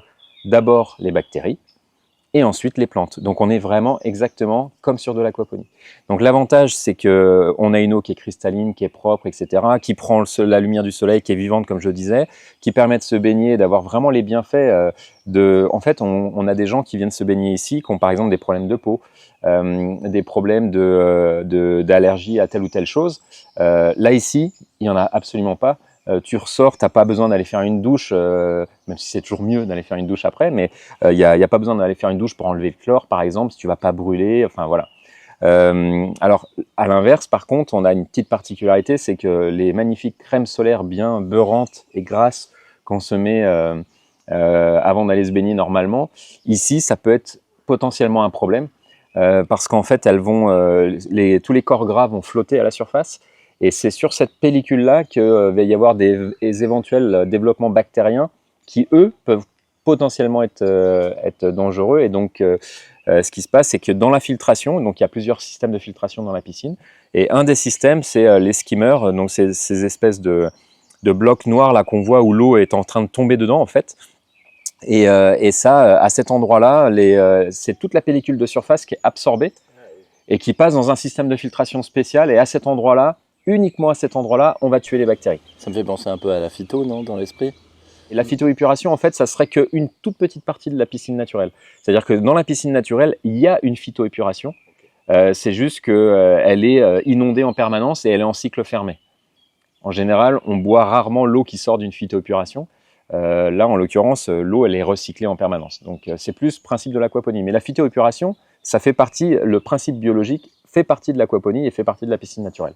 T'as jamais rencontré de problème entre les poissons et les pompes qui remontent l'eau, des passages de poissons qui seraient... Non, alors on a évidemment des systèmes à partir du moment où tu as un pompage, il faut normalement mettre une grille de protection, ce qu'on appelle une crépine. Et donc ça, on les a évidemment partout. Donc tu peux retrouver des poissons qui se retrouvent dans un bloc au niveau de la filtration, mais juste avant les pompes. Donc ils peuvent pas passer dans les pompes en fait. Donc on les récupère dedans et on les remet dans la piscine. Le plus souvent, c'est des grenouilles, pour être sincère, puisqu'en fait on a les têtards, parce qu'il y a la reproduction. Hein, les poissons, à part les gros, tous sont nés dans la piscine. Donc il y a la reproduction naturelle et là on peut se retrouver avec les bébés qui arrivent dans les blocs de filtration et à cet endroit-là ils grossissent et on les retrouve à un moment donné, tiens il y a une grenouille à cet endroit-là ou tiens mais non ils passent jamais dans les pompes et parce qu'il faudrait vraiment qu'ils soient tout petits pour pouvoir passer dans les grilles. Après des problématiques qu'on peut avoir ici, en fait les seules problématiques qu'on a eues, alors c'est une piscine ici qui est ouverte au public. Alors elle est mise à disposition des gens qui viennent en hébergement chez nous. C'est-à-dire que c'est pas une piscine publique, mais c'est on va dire, un service pour les gens qui viennent sur Ecologia. Et donc, les gens peuvent librement venir se baigner ici s'ils le souhaitent. On demande aux gens de faire une douche, non pas après, mais avant d'aller se baigner. Parce que la problématique, c'est les gens qui sont sales. C'est pas l'inverse. Et on a eu de l'histoire d'Ecologia depuis 2012, donc la piscine tourne, on est en 2024 maintenant, on a eu 3 alertes. Et les 3 alertes, elles ont été d'origine humaine, plus une 4e alerte, où là, c'est arrivé l'année dernière, et là, c'était pas de bol, j'ai envie de dire. On s'est retrouvé avec en fait une famille de ragondins qui a eu décidé de venir, parce en fait, il faisait tellement sec partout, il n'y avait plus d'eau dans les rivières, etc. Donc, ils ont cherché des endroits. Et là, en fait, ils sont arrivés ici, ils se sont dit, trop cool. On a vraiment l'endroit pour passer les vacances. Et donc, on avait 2 bébés ragondins et leur mère qui étaient là. Et le problème, c'est qu'on a essayé de savoir par où ils passaient. C'était vraiment très compliqué. Et on retrouvait les crottes. Et là, on a eu une alerte. Alors, il faut savoir que comment on sait qu'on a une alerte. C'est pas que l'eau, elle devient toute violette ou toute marron d'un seul coup. Non, c'est pas ça. L'eau, elle est cristalline. Mais en fait, on a des tests qui sont faits parce qu'on a des clients qui viennent se baigner dedans. On a l'obligation avec l'Agence régionale de santé, l'ARS, de faire des tests de notre eau par un labo indépendant tous les 15 jours. Tous les 15 jours, le labo passe, il nous envoie la facture, hein, bien évidemment. Il passe de manière inopinée, c'est-à-dire qu'on ne sait jamais à quelle heure ni quand il passe, ils font des analyses, ils nous envoient les résultats et on double à l'ARS. Et l'ARS ensuite prend des mesures. Et donc, dans ce cas-là, ils nous ont envoyé une mesure en disant « Attention, on commence à sortir des normes sur telle bactérie, je ne sais plus laquelle. Hein, et là, on a dit, oula, ça c'est bizarre, c'est des bactéries qui sont normalement liées au caca d'animaux. Et là, ça a fait tout de suite le lien avec les ragondins. Et donc là, on a pris les dispositions, on les a sortis, on les a attrapés, on les a mis dehors. On a trouvé par où ils passaient, on a bloqué, de manière à ce qu'ils ne viennent plus. Et 15 jours après, tout était redevenu normal. Donc la piscine, elle a aussi une énorme résilience. C'est-à-dire qu'à partir du moment où on enlève la source de troubles, bah, ça se remet en place de manière, j'ai envie de dire, équilibrée, exactement comme nos intestins, pareil. Combien de temps vous avez mis à créer ça? Parce que ça doit être quand même... faut planter, voir comment ça réagit. C'est pas le truc que tu installes en un week-end et après tu te dis, bon, bah, c'est bon, on peut se baigner, quoi. Alors déjà, ce qui est important de comprendre, c'est que comme tout ce qu'on a fait sur Ecologia, l'intégralité de ce qui a été fait sur Ecologia Aquaponia, ça a été fait sous forme partenariale. Pour nous, l'humain est au cœur. Et donc là, par exemple, notre partenaire historique, c'était la ferme aquacole d'Anjou, qui existe encore aujourd'hui, hein, qui était vraiment qui avait vraiment une expertise dans ce domaine-là, qui avait déjà monté plusieurs piscines naturelles. Et donc l'idée, c'est qu'on co-construit ensemble. À chaque fois, donc ils apportent l'expertise et nous, on faisait une partie des travaux, on les aidait, etc. On s'entraidait. Et ils ont donc construit, on va dire, les plans de la piscine. Nous, on a défini l'endroit où on voulait que ça soit installé. Et ensuite, les travaux ont été réalisés donc en grosse partie par nous et les parties vraiment techniques par la ferme aquacole d'Anjou. Et donc l'idée, c'est... alors, on était en 2012, ça nous a coûté en tout et pour tout à peu près 25 000 € pour avoir une idée. Alors, elle fait 200 mètres cubes. Donc, 200 mètres cubes, c'est une grande piscine. Elle fait 16 par 8. Le bassin de baignade fait 16 mètres par 8 mètres, 2 mètres 40 de fond. Il faut voir qu'il y a, en fait, on s'en rend pas compte, mais il y a 2 gravières qui sont les zones de phytoépuration, qui sont de chaque côté, qui font tout 1 mètre de fond. Donc là, il y a des tonnes de graviers qui ont été mis, qui sont filtrants. Il y a une bâche qui rend l'intégralité imperméable, EPDM. Il y a la piscine, la cascade qui a été donc montée, pareil, qui est en EPDM et qui fait que l'eau peut s'écouler donc de là-haut jusqu'en bas sur le trajet, elles s'oxygènent, elles se réchauffent. Et donc, en fait, tout ça, plus tout le module technique qui est derrière là, dans la cabane en bois, tout ça, ça représente, mine de rien, beaucoup d'heures de travaux. Ça aurait été probablement plus cher si on avait fait faire entièrement la piscine. Mais ce qu'il faut voir derrière, c'est qu'en termes d'entretien, on n'a pas de chlore à rajouter, on n'a pas à vider régulièrement, etc. On l'a jamais vidé depuis 2012. Et par contre, effectivement, ça peut poser problème à d'autres instances de l'État, notamment l'ancienne DJS, donc Jeunesse et Sport, qui est des DCSPT maintenant. Ils avaient, eux, des problématiques liées à la sécurité des gens, etc. Et notamment, ça leur posait problème, par exemple, qu'on n'ait pas de pédiluve chloré à l'entrée de la piscine naturelle. Mais ça aurait été, ils auraient ramené du ça a été quelque chose qui a été compliqué, puisque le problème, c'est que la case piscine naturelle n'existe pas. C'est une piscine, donc on doit être en accord avec les règles des piscines, et donc il doit y avoir un pédiluve chloré. Le problème, c'est qu'il a fallu qu'on explique, et ça a été dérogatoire pour nous, et ça a été très compliqué, c'est que si on met du chlore à l'intérieur de la piscine, on dézingue le principe biologique. Et en fait, on va tuer le système naturel qui est en place. Donc, puisque le chlore est bactéricide, donc il va tuer les bactéries qui sont à la base de la filtration de la piscine. C'est les bactéries qui t'accompagnent, pas le... Exactement. Donc si on tue les bactéries, on déglingue le système exactement comme dans une aquaponie. Et donc ça a été compliqué. Et à côté de ça, il y a l'ARS qui nous juge pas, nous, comme une piscine, mais comme une baignade naturelle, au même titre que les étangs et les plans d'eau communaux. Et donc on est sur une autre réglementation, et donc on est toujours un peu à cheval, c'est pas clair, parce que piscine naturelle, surtout à l'époque en 2012, faut imaginer, c'était très rare, et donc j'espère, je sais pas comment c'est maintenant aujourd'hui, je sais pas si ce serait plus simple, peut-être que ça serait plus compliqué, j'en sais rien. En tout cas, à titre privé, chez moi, je suis en train de me construire une piscine naturelle, et puis c'est surtout beaucoup plus naturel. Une fois que c'est mis en place, ça va être plus économe en énergie, ça va être plus économe en tout en fait. Une fois que c'est en place, c'est en place. Et après, on a de l'eau vivante pour se baigner, ça n'a strictement rien à voir avec de l'eau chlorée. Donc on n'est évidemment pas partisan du tout chimique. Et pour nous ici, c'est vraiment l'avantage premier, c'est ça. Et puis franchement, aller se baigner avec les poissons et les voir, c'est vraiment un régal. Alors c'est assez surprenant. On a la clientèle qu'on avait sur Ecologia, qu'on a d'ailleurs sur Ecologia, est plutôt citadine, plutôt les grandes villes, Paris, Nantes, toutes les grandes villes aux alentours de Laval. Et le premier réflexe que la plupart des gens ont, que ça soit hommes, femmes, et c'est plus les femmes, c'est vrai, et les enfants.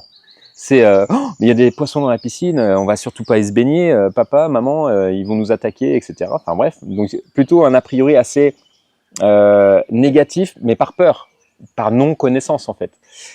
Et je peux te garantir que la piscine naturelle, c'est en général le souvenir des vacances, en tout cas des gamins, c'est sûr, et que dès qu'il commence à faire beau, une belle journée comme ça, et que le site est ouvert, les gens ils passent leur vie à la piscine, et en fait les poissons, ils viennent jamais en fait, ils s'écartent, et il n'y a aucun problème, et à la fin les gamins ils font la chasse aux tritons, la chasse aux grenouilles, la chasse aux têtards, et puis ils ont apprivoisé en fait quelque chose qui les rapproche de la nature, et pour nous ça c'est fantastique. Petite question, vous avez sélectionné des poissons gentils, je sais pas comment on dit. Alors les premiers qu'on a mis c'était des piranhas, pour essayer de voir en fait si... Des requins et des piranhas. Donc le problème c'est que les piranhas, bon ils étaient un peu problématiques, donc on les a sortis. Non, en fait on a mis des poissons, à la fois des poissons d'étang qu'on avait chez nous, qu'on avait fait passer en quarantaine avant pour être sûr qu'ils n'avaient pas de maladie, puisque c'est un peu notre métier, le poisson ici aussi à côté.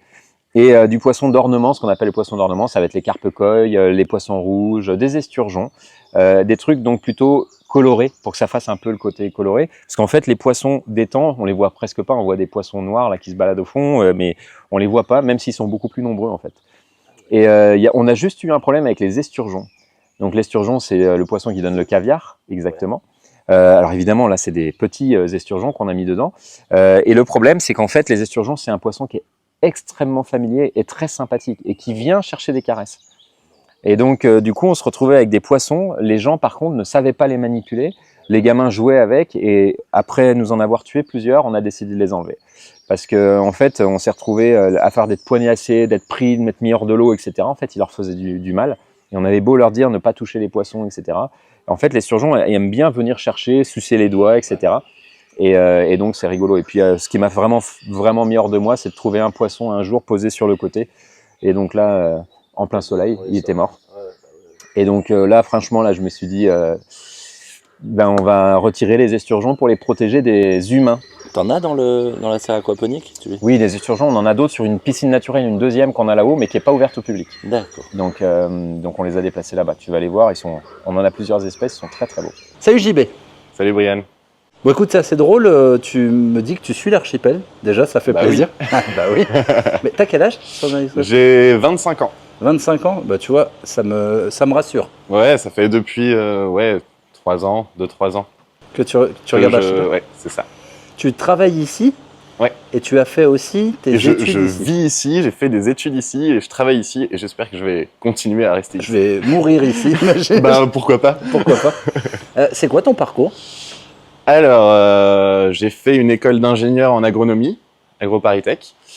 Donc prépa, bio, maths, physique, chimie, puis après école d'ingénieur. Et avant ma dernière année d'école d'ingénieur, j'ai fait une année de césure pour venir faire une formation de technicien supérieur en aquaponie à Aquaponia sur le site Ecologia.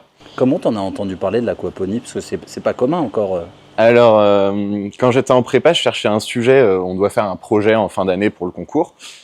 Et j'avais demandé à mes profs si je pouvais faire de l'élevage d'algues ou de poissons. Enfin, j'avais envie de jouer avec l'eau. Genre la spiruline, un truc comme ça? C'est ça, soit micro, macro-algues, mais aussi crustacés aquatiques, etc.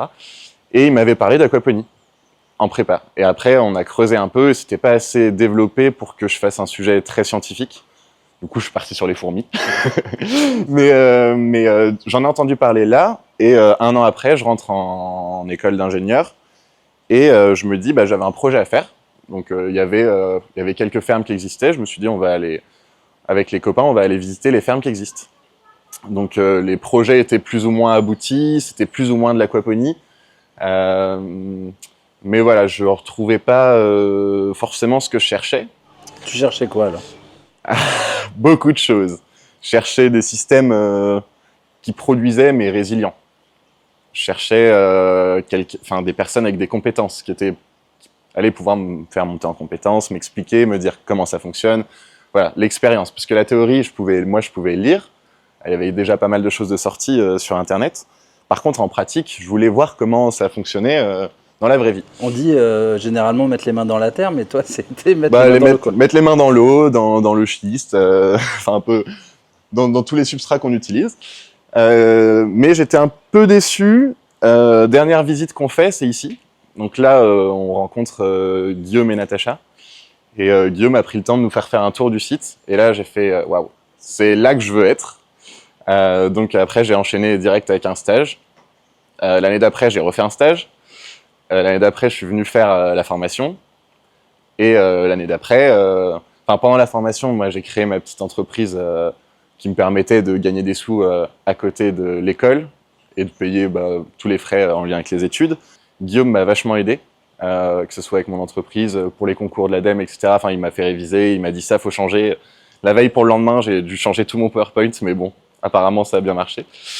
Donc, formation, ma petite entreprise. Après, je suis retourné à l'école, mais c'était fini, quoi. Je savais où je voulais aller.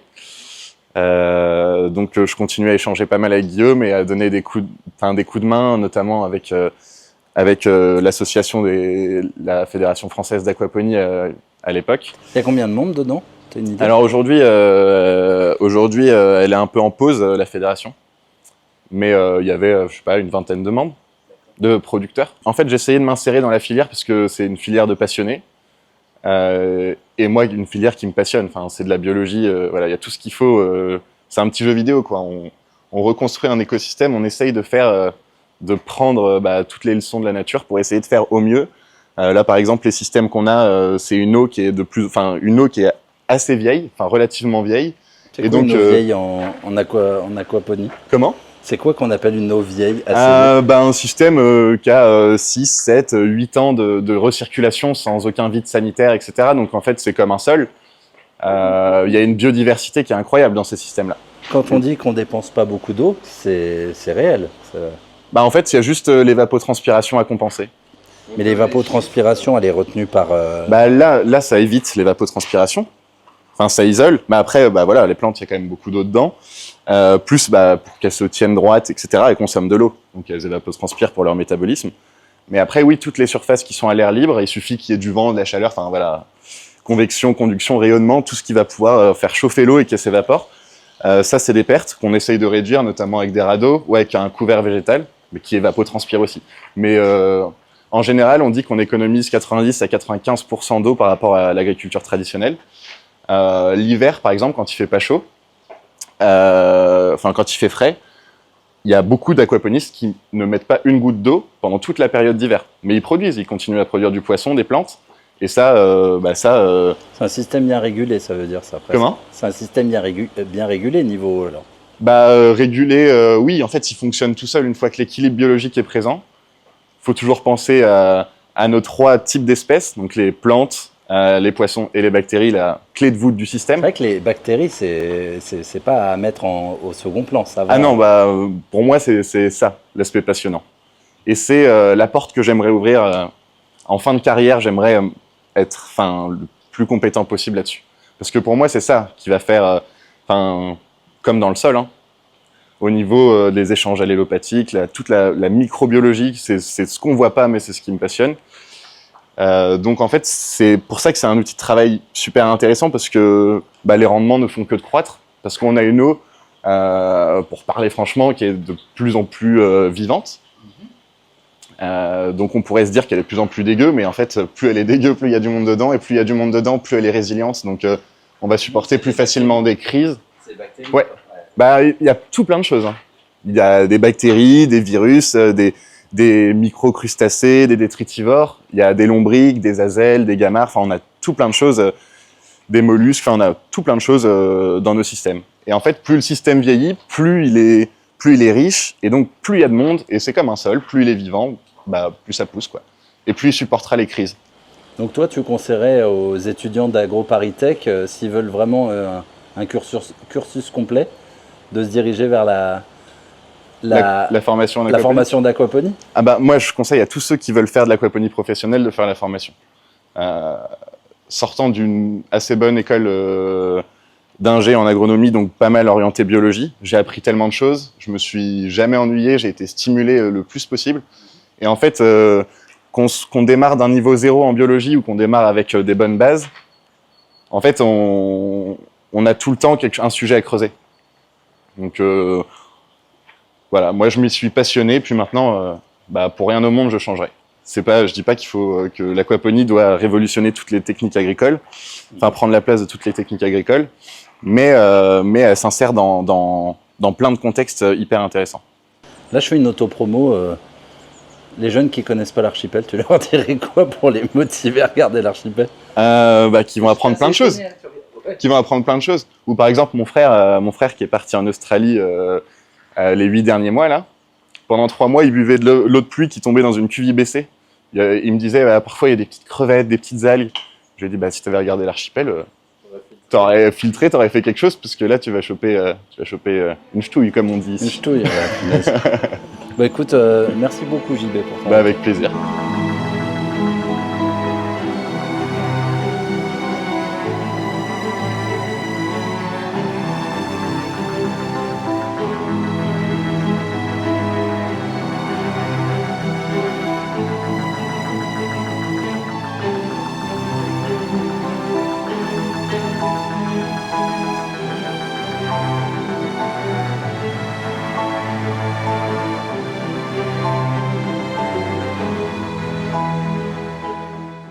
Bon, alors bienvenue sur un point hyper important pour nous. Ça, on tenait particulièrement sur Ecologia depuis le départ, à être le plus off-grid sur plein de choses. Hors réseau. Donc réseau d'assainissement, pour nous, on s'est dit, on peut faire de l'assainissement par les plantes. C'est en lien en plus avec tout ce qu'on fait, l'aquaponie, etc., la piscine naturelle et tout ça. Donc on va le faire aussi là-dessus. Donc évidemment, n'ayant pas la compétence sur ce sujet-là, on s'est rapproché de gens, et notamment de Aquatiris, qui à l'époque était en train de bien développer cette chose-là. On est en 2010, donc ça fait quand même quelques années. À l'époque, ils étaient aussi en train d'essayer d'obtenir leurs agréments pour des phytoépurations de grande dimension. Donc l'idée, c'est qu'ici on a un peu servi, j'ai envie de dire, de zone test en même temps que d'être, donc c'est le principe du partenariat. On a été accompagné donc par Dominique Lévesque qui nous a aidé sur le dimensionnement. Et donc l'idée de la phytoépuration, c'est qu'il y a, comme en aquaponie, 2 zones de filtration. Une filtration qu'on va dire mécanique, qui est en gros là pour retenir les matières, et ensuite une filtration qui est dite biologique, qui va permettre de dégrader les choses pour les rendre bioassimilables par les plantes derrière. Donc à nouveau, on a besoin des bactéries avant les plantes, qui elles, les plantes, sont là juste pour pomper ce qu'elles ont besoin pour vivre. Mais les bactéries, c'est elles qui leur fournissent les nutriments. Et en fait, ce qui est important de comprendre, c'est que c'est la même chose qu'en aquaponie. C'est en fait la minéralisation de la matière organique qui devient de la matière minéraux, que les plantes peuvent absorber. En fait, je dis souvent pendant les formations qu'on donne, les plantes, ça suce des cailloux. Alors que ça suce pas du caca, ça c'est pas vrai. Et à l'inverse, un animal, vous pouvez, enfin je sais pas si Brian t'as déjà essayé de sucer des cailloux, on vit pas très longtemps en fait, on se sent un peu lourd. Bref, si on revient à nos moutons, ici on a voulu donc créer une phytoépuration qui allait absorber l'entièreté de tous les effluents qui venaient d'Ecologia. Alors la particularité, c'est qu'au départ, en plus, on voulait être que en toilette sèche. Ça a été un fiasco avec notre public. Parce qu'on recevait beaucoup de gens et en fait il y avait plein de gens qui étaient ouverts à l'idée et qui étaient participatifs, et d'autres qui étaient complètement fermés, et d'autres qui étaient des mauvais utilisateurs, pas parce qu'ils y croyaient pas, etc., mais parce qu'ils n'avaient pas envie de se donner la peine, et donc on se retrouvait à gérer en fait du caca en permanence, pour faire simple. Et donc ce qu'on a fait, c'est qu'on a été obligé de passer une partie du hameau en toilette à eau. Alors même si c'est des sanibroyeurs économes en eau, etc., il n'empêche que on est passé sur une partie en toilette à eau. On a toujours des toilettes sèches dans les logements insolites, sur les zones publiques, mais donc du coup la phytoépuration, elle avait été dimensionnée pour normalement de la toilette sèche, c'est-à-dire qu'elle ne recevait que des eaux grises. Et elle avait été dimensionnée pour 100 équivalents habitants, donc 100 personnes qui vivraient ici à l'année. Sachant que nous, évidemment, c'est des pics. Il y a des moments où il peut y avoir de 300-400 personnes, et puis après, il n'y a plus que 15 personnes. Et donc, quand on est passé aux eaux noires, c'est-à-dire les toilettes toutes eaux, on s'est dit, oulala, on espère que ça va tenir. Et en fait, c'est une merveille. En fait, le principe, c'est que les eaux noires, elles sont chargées en matière. Il y a beaucoup de matière.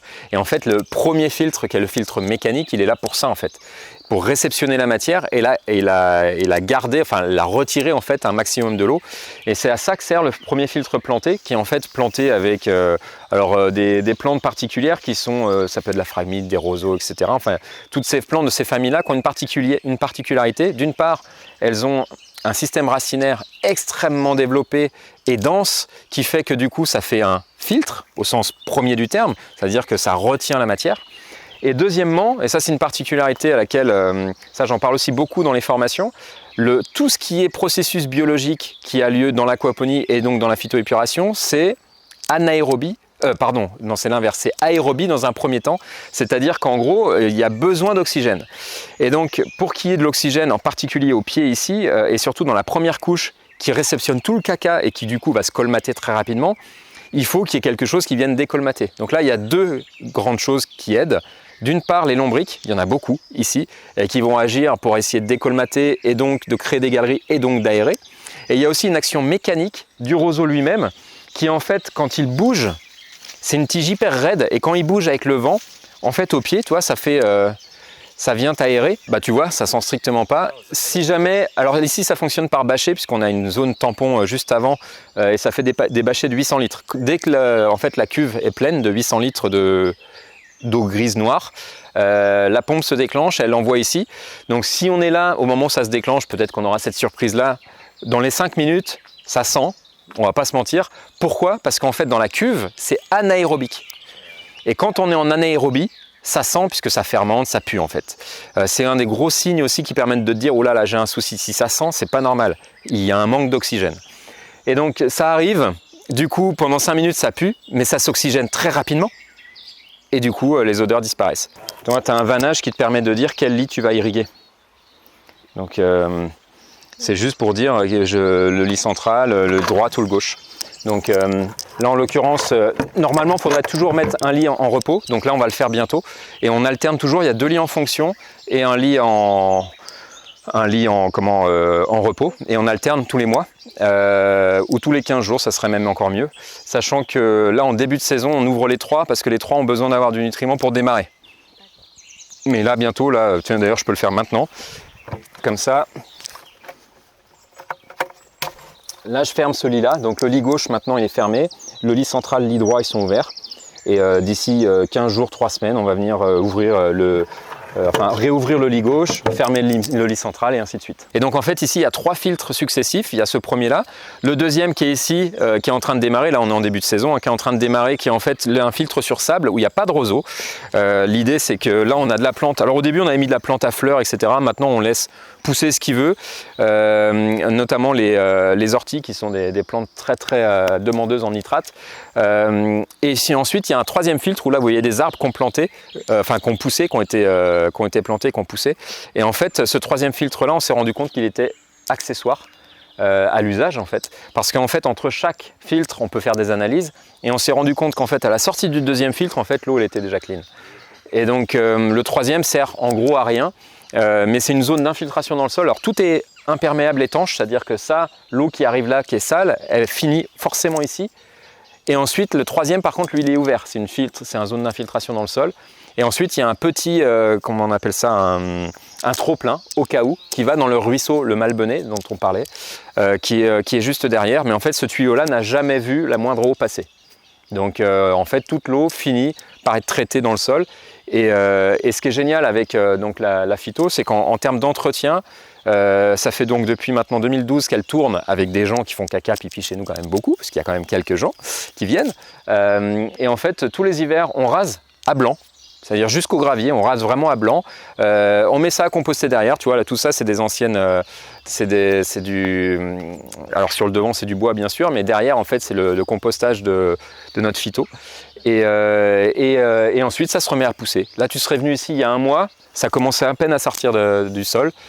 Et puis là à la fin de l'été c'est bien plus haut que nous et puis voilà.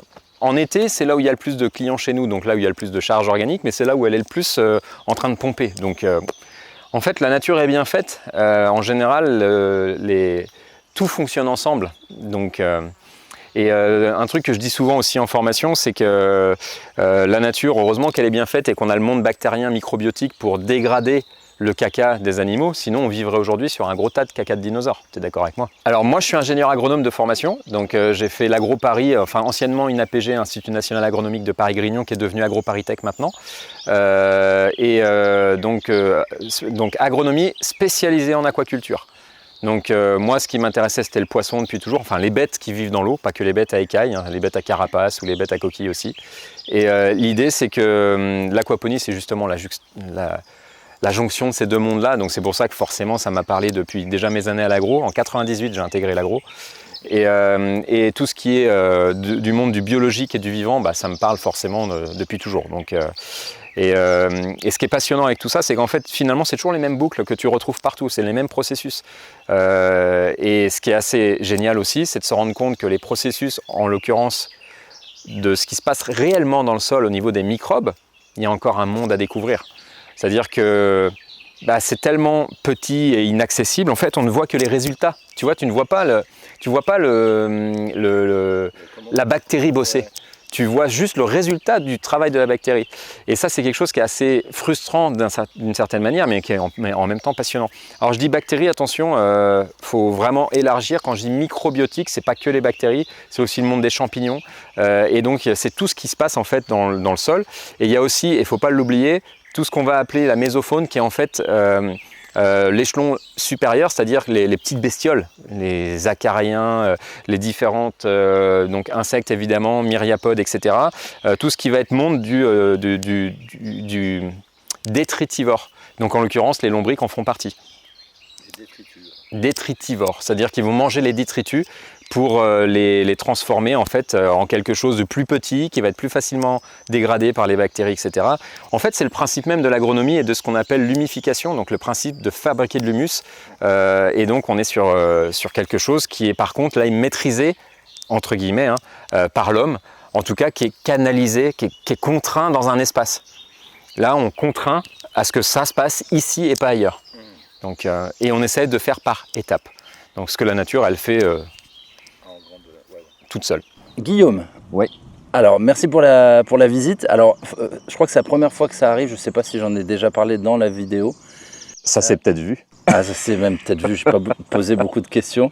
Ça fait 3 jours que je suis là. Avec ma compagne, avec Catherine, on a été malades.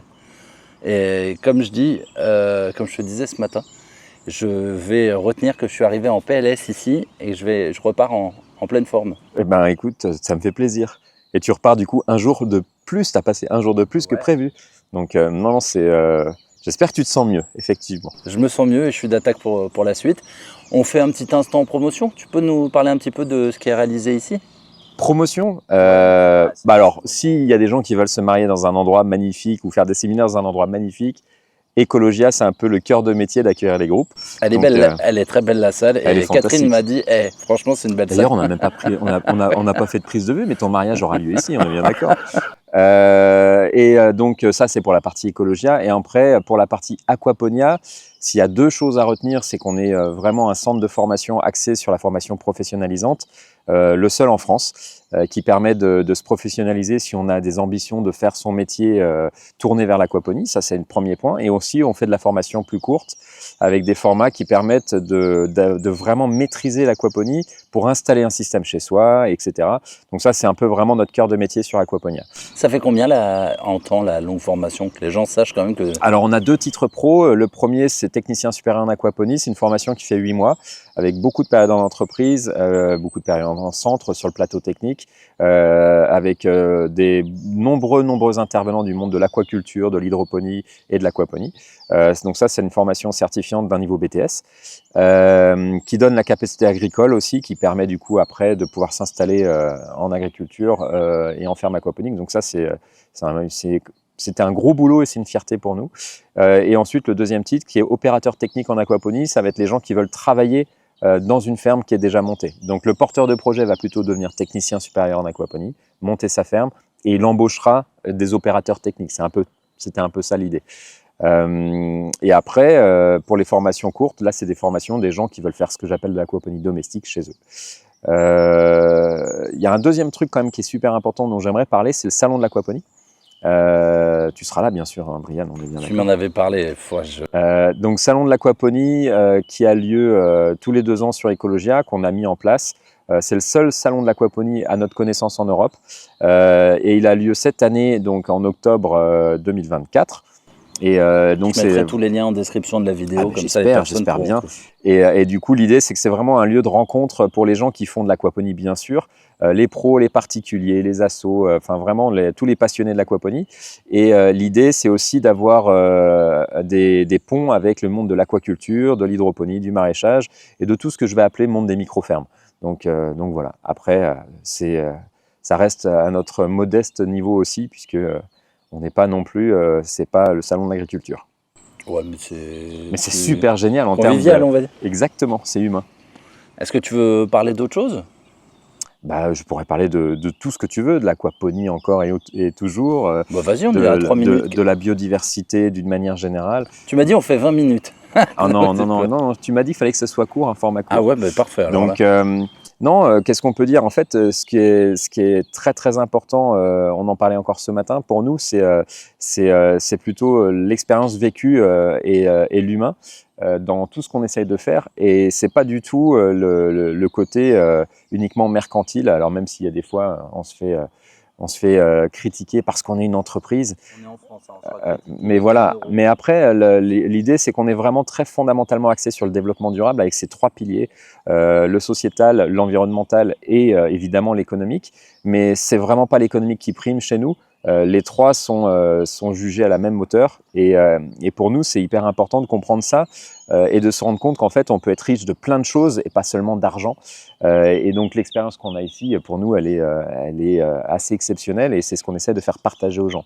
Ce qui est assez rigolo, alors je sais pas si c'est rigolo ou si on peut en rire ou pas, mais en fait, Ecologia et Aquaponia, c'est pas connu, très peu connu, c'est même méconnu pour ceux qui connaissent. Mais ceux qui vivent l'expérience et qui viennent ici, en général, repartent conquis et ça nous fait vraiment plaisir. Ah bah ouais, comme je t'ai dit, hein, moi je suis arrivé, tu m'as vu sur le parking. Eh ben écoute, plié en deux, Nono était venu aussi, on a passé un super moment avec lui l'année dernière. Donc voilà, donc en gros, on dit souvent, Ecologia, c'est un organisme qui grandit au gré des rencontres, c'est un organisme vivant et c'est les hommes et les femmes qui participent à ça, qui font ce qu'est Ecologia Aquaponia aujourd'hui. Et on espère qu'évidemment, ça va continuer à se développer comme ça. Bah, Guillaume, merci beaucoup. Merci à Vincent et à toute l'équipe de nous avoir reçus. Merci pour la visite et merci pour cette vidéo. Eh ben, écoute, c'est avec grand plaisir, en espérant que tu atteindras le 1 million de vues avec ça. Je te le souhaite. Je nous le souhaite. Merci Guillaume. Salut. Salut.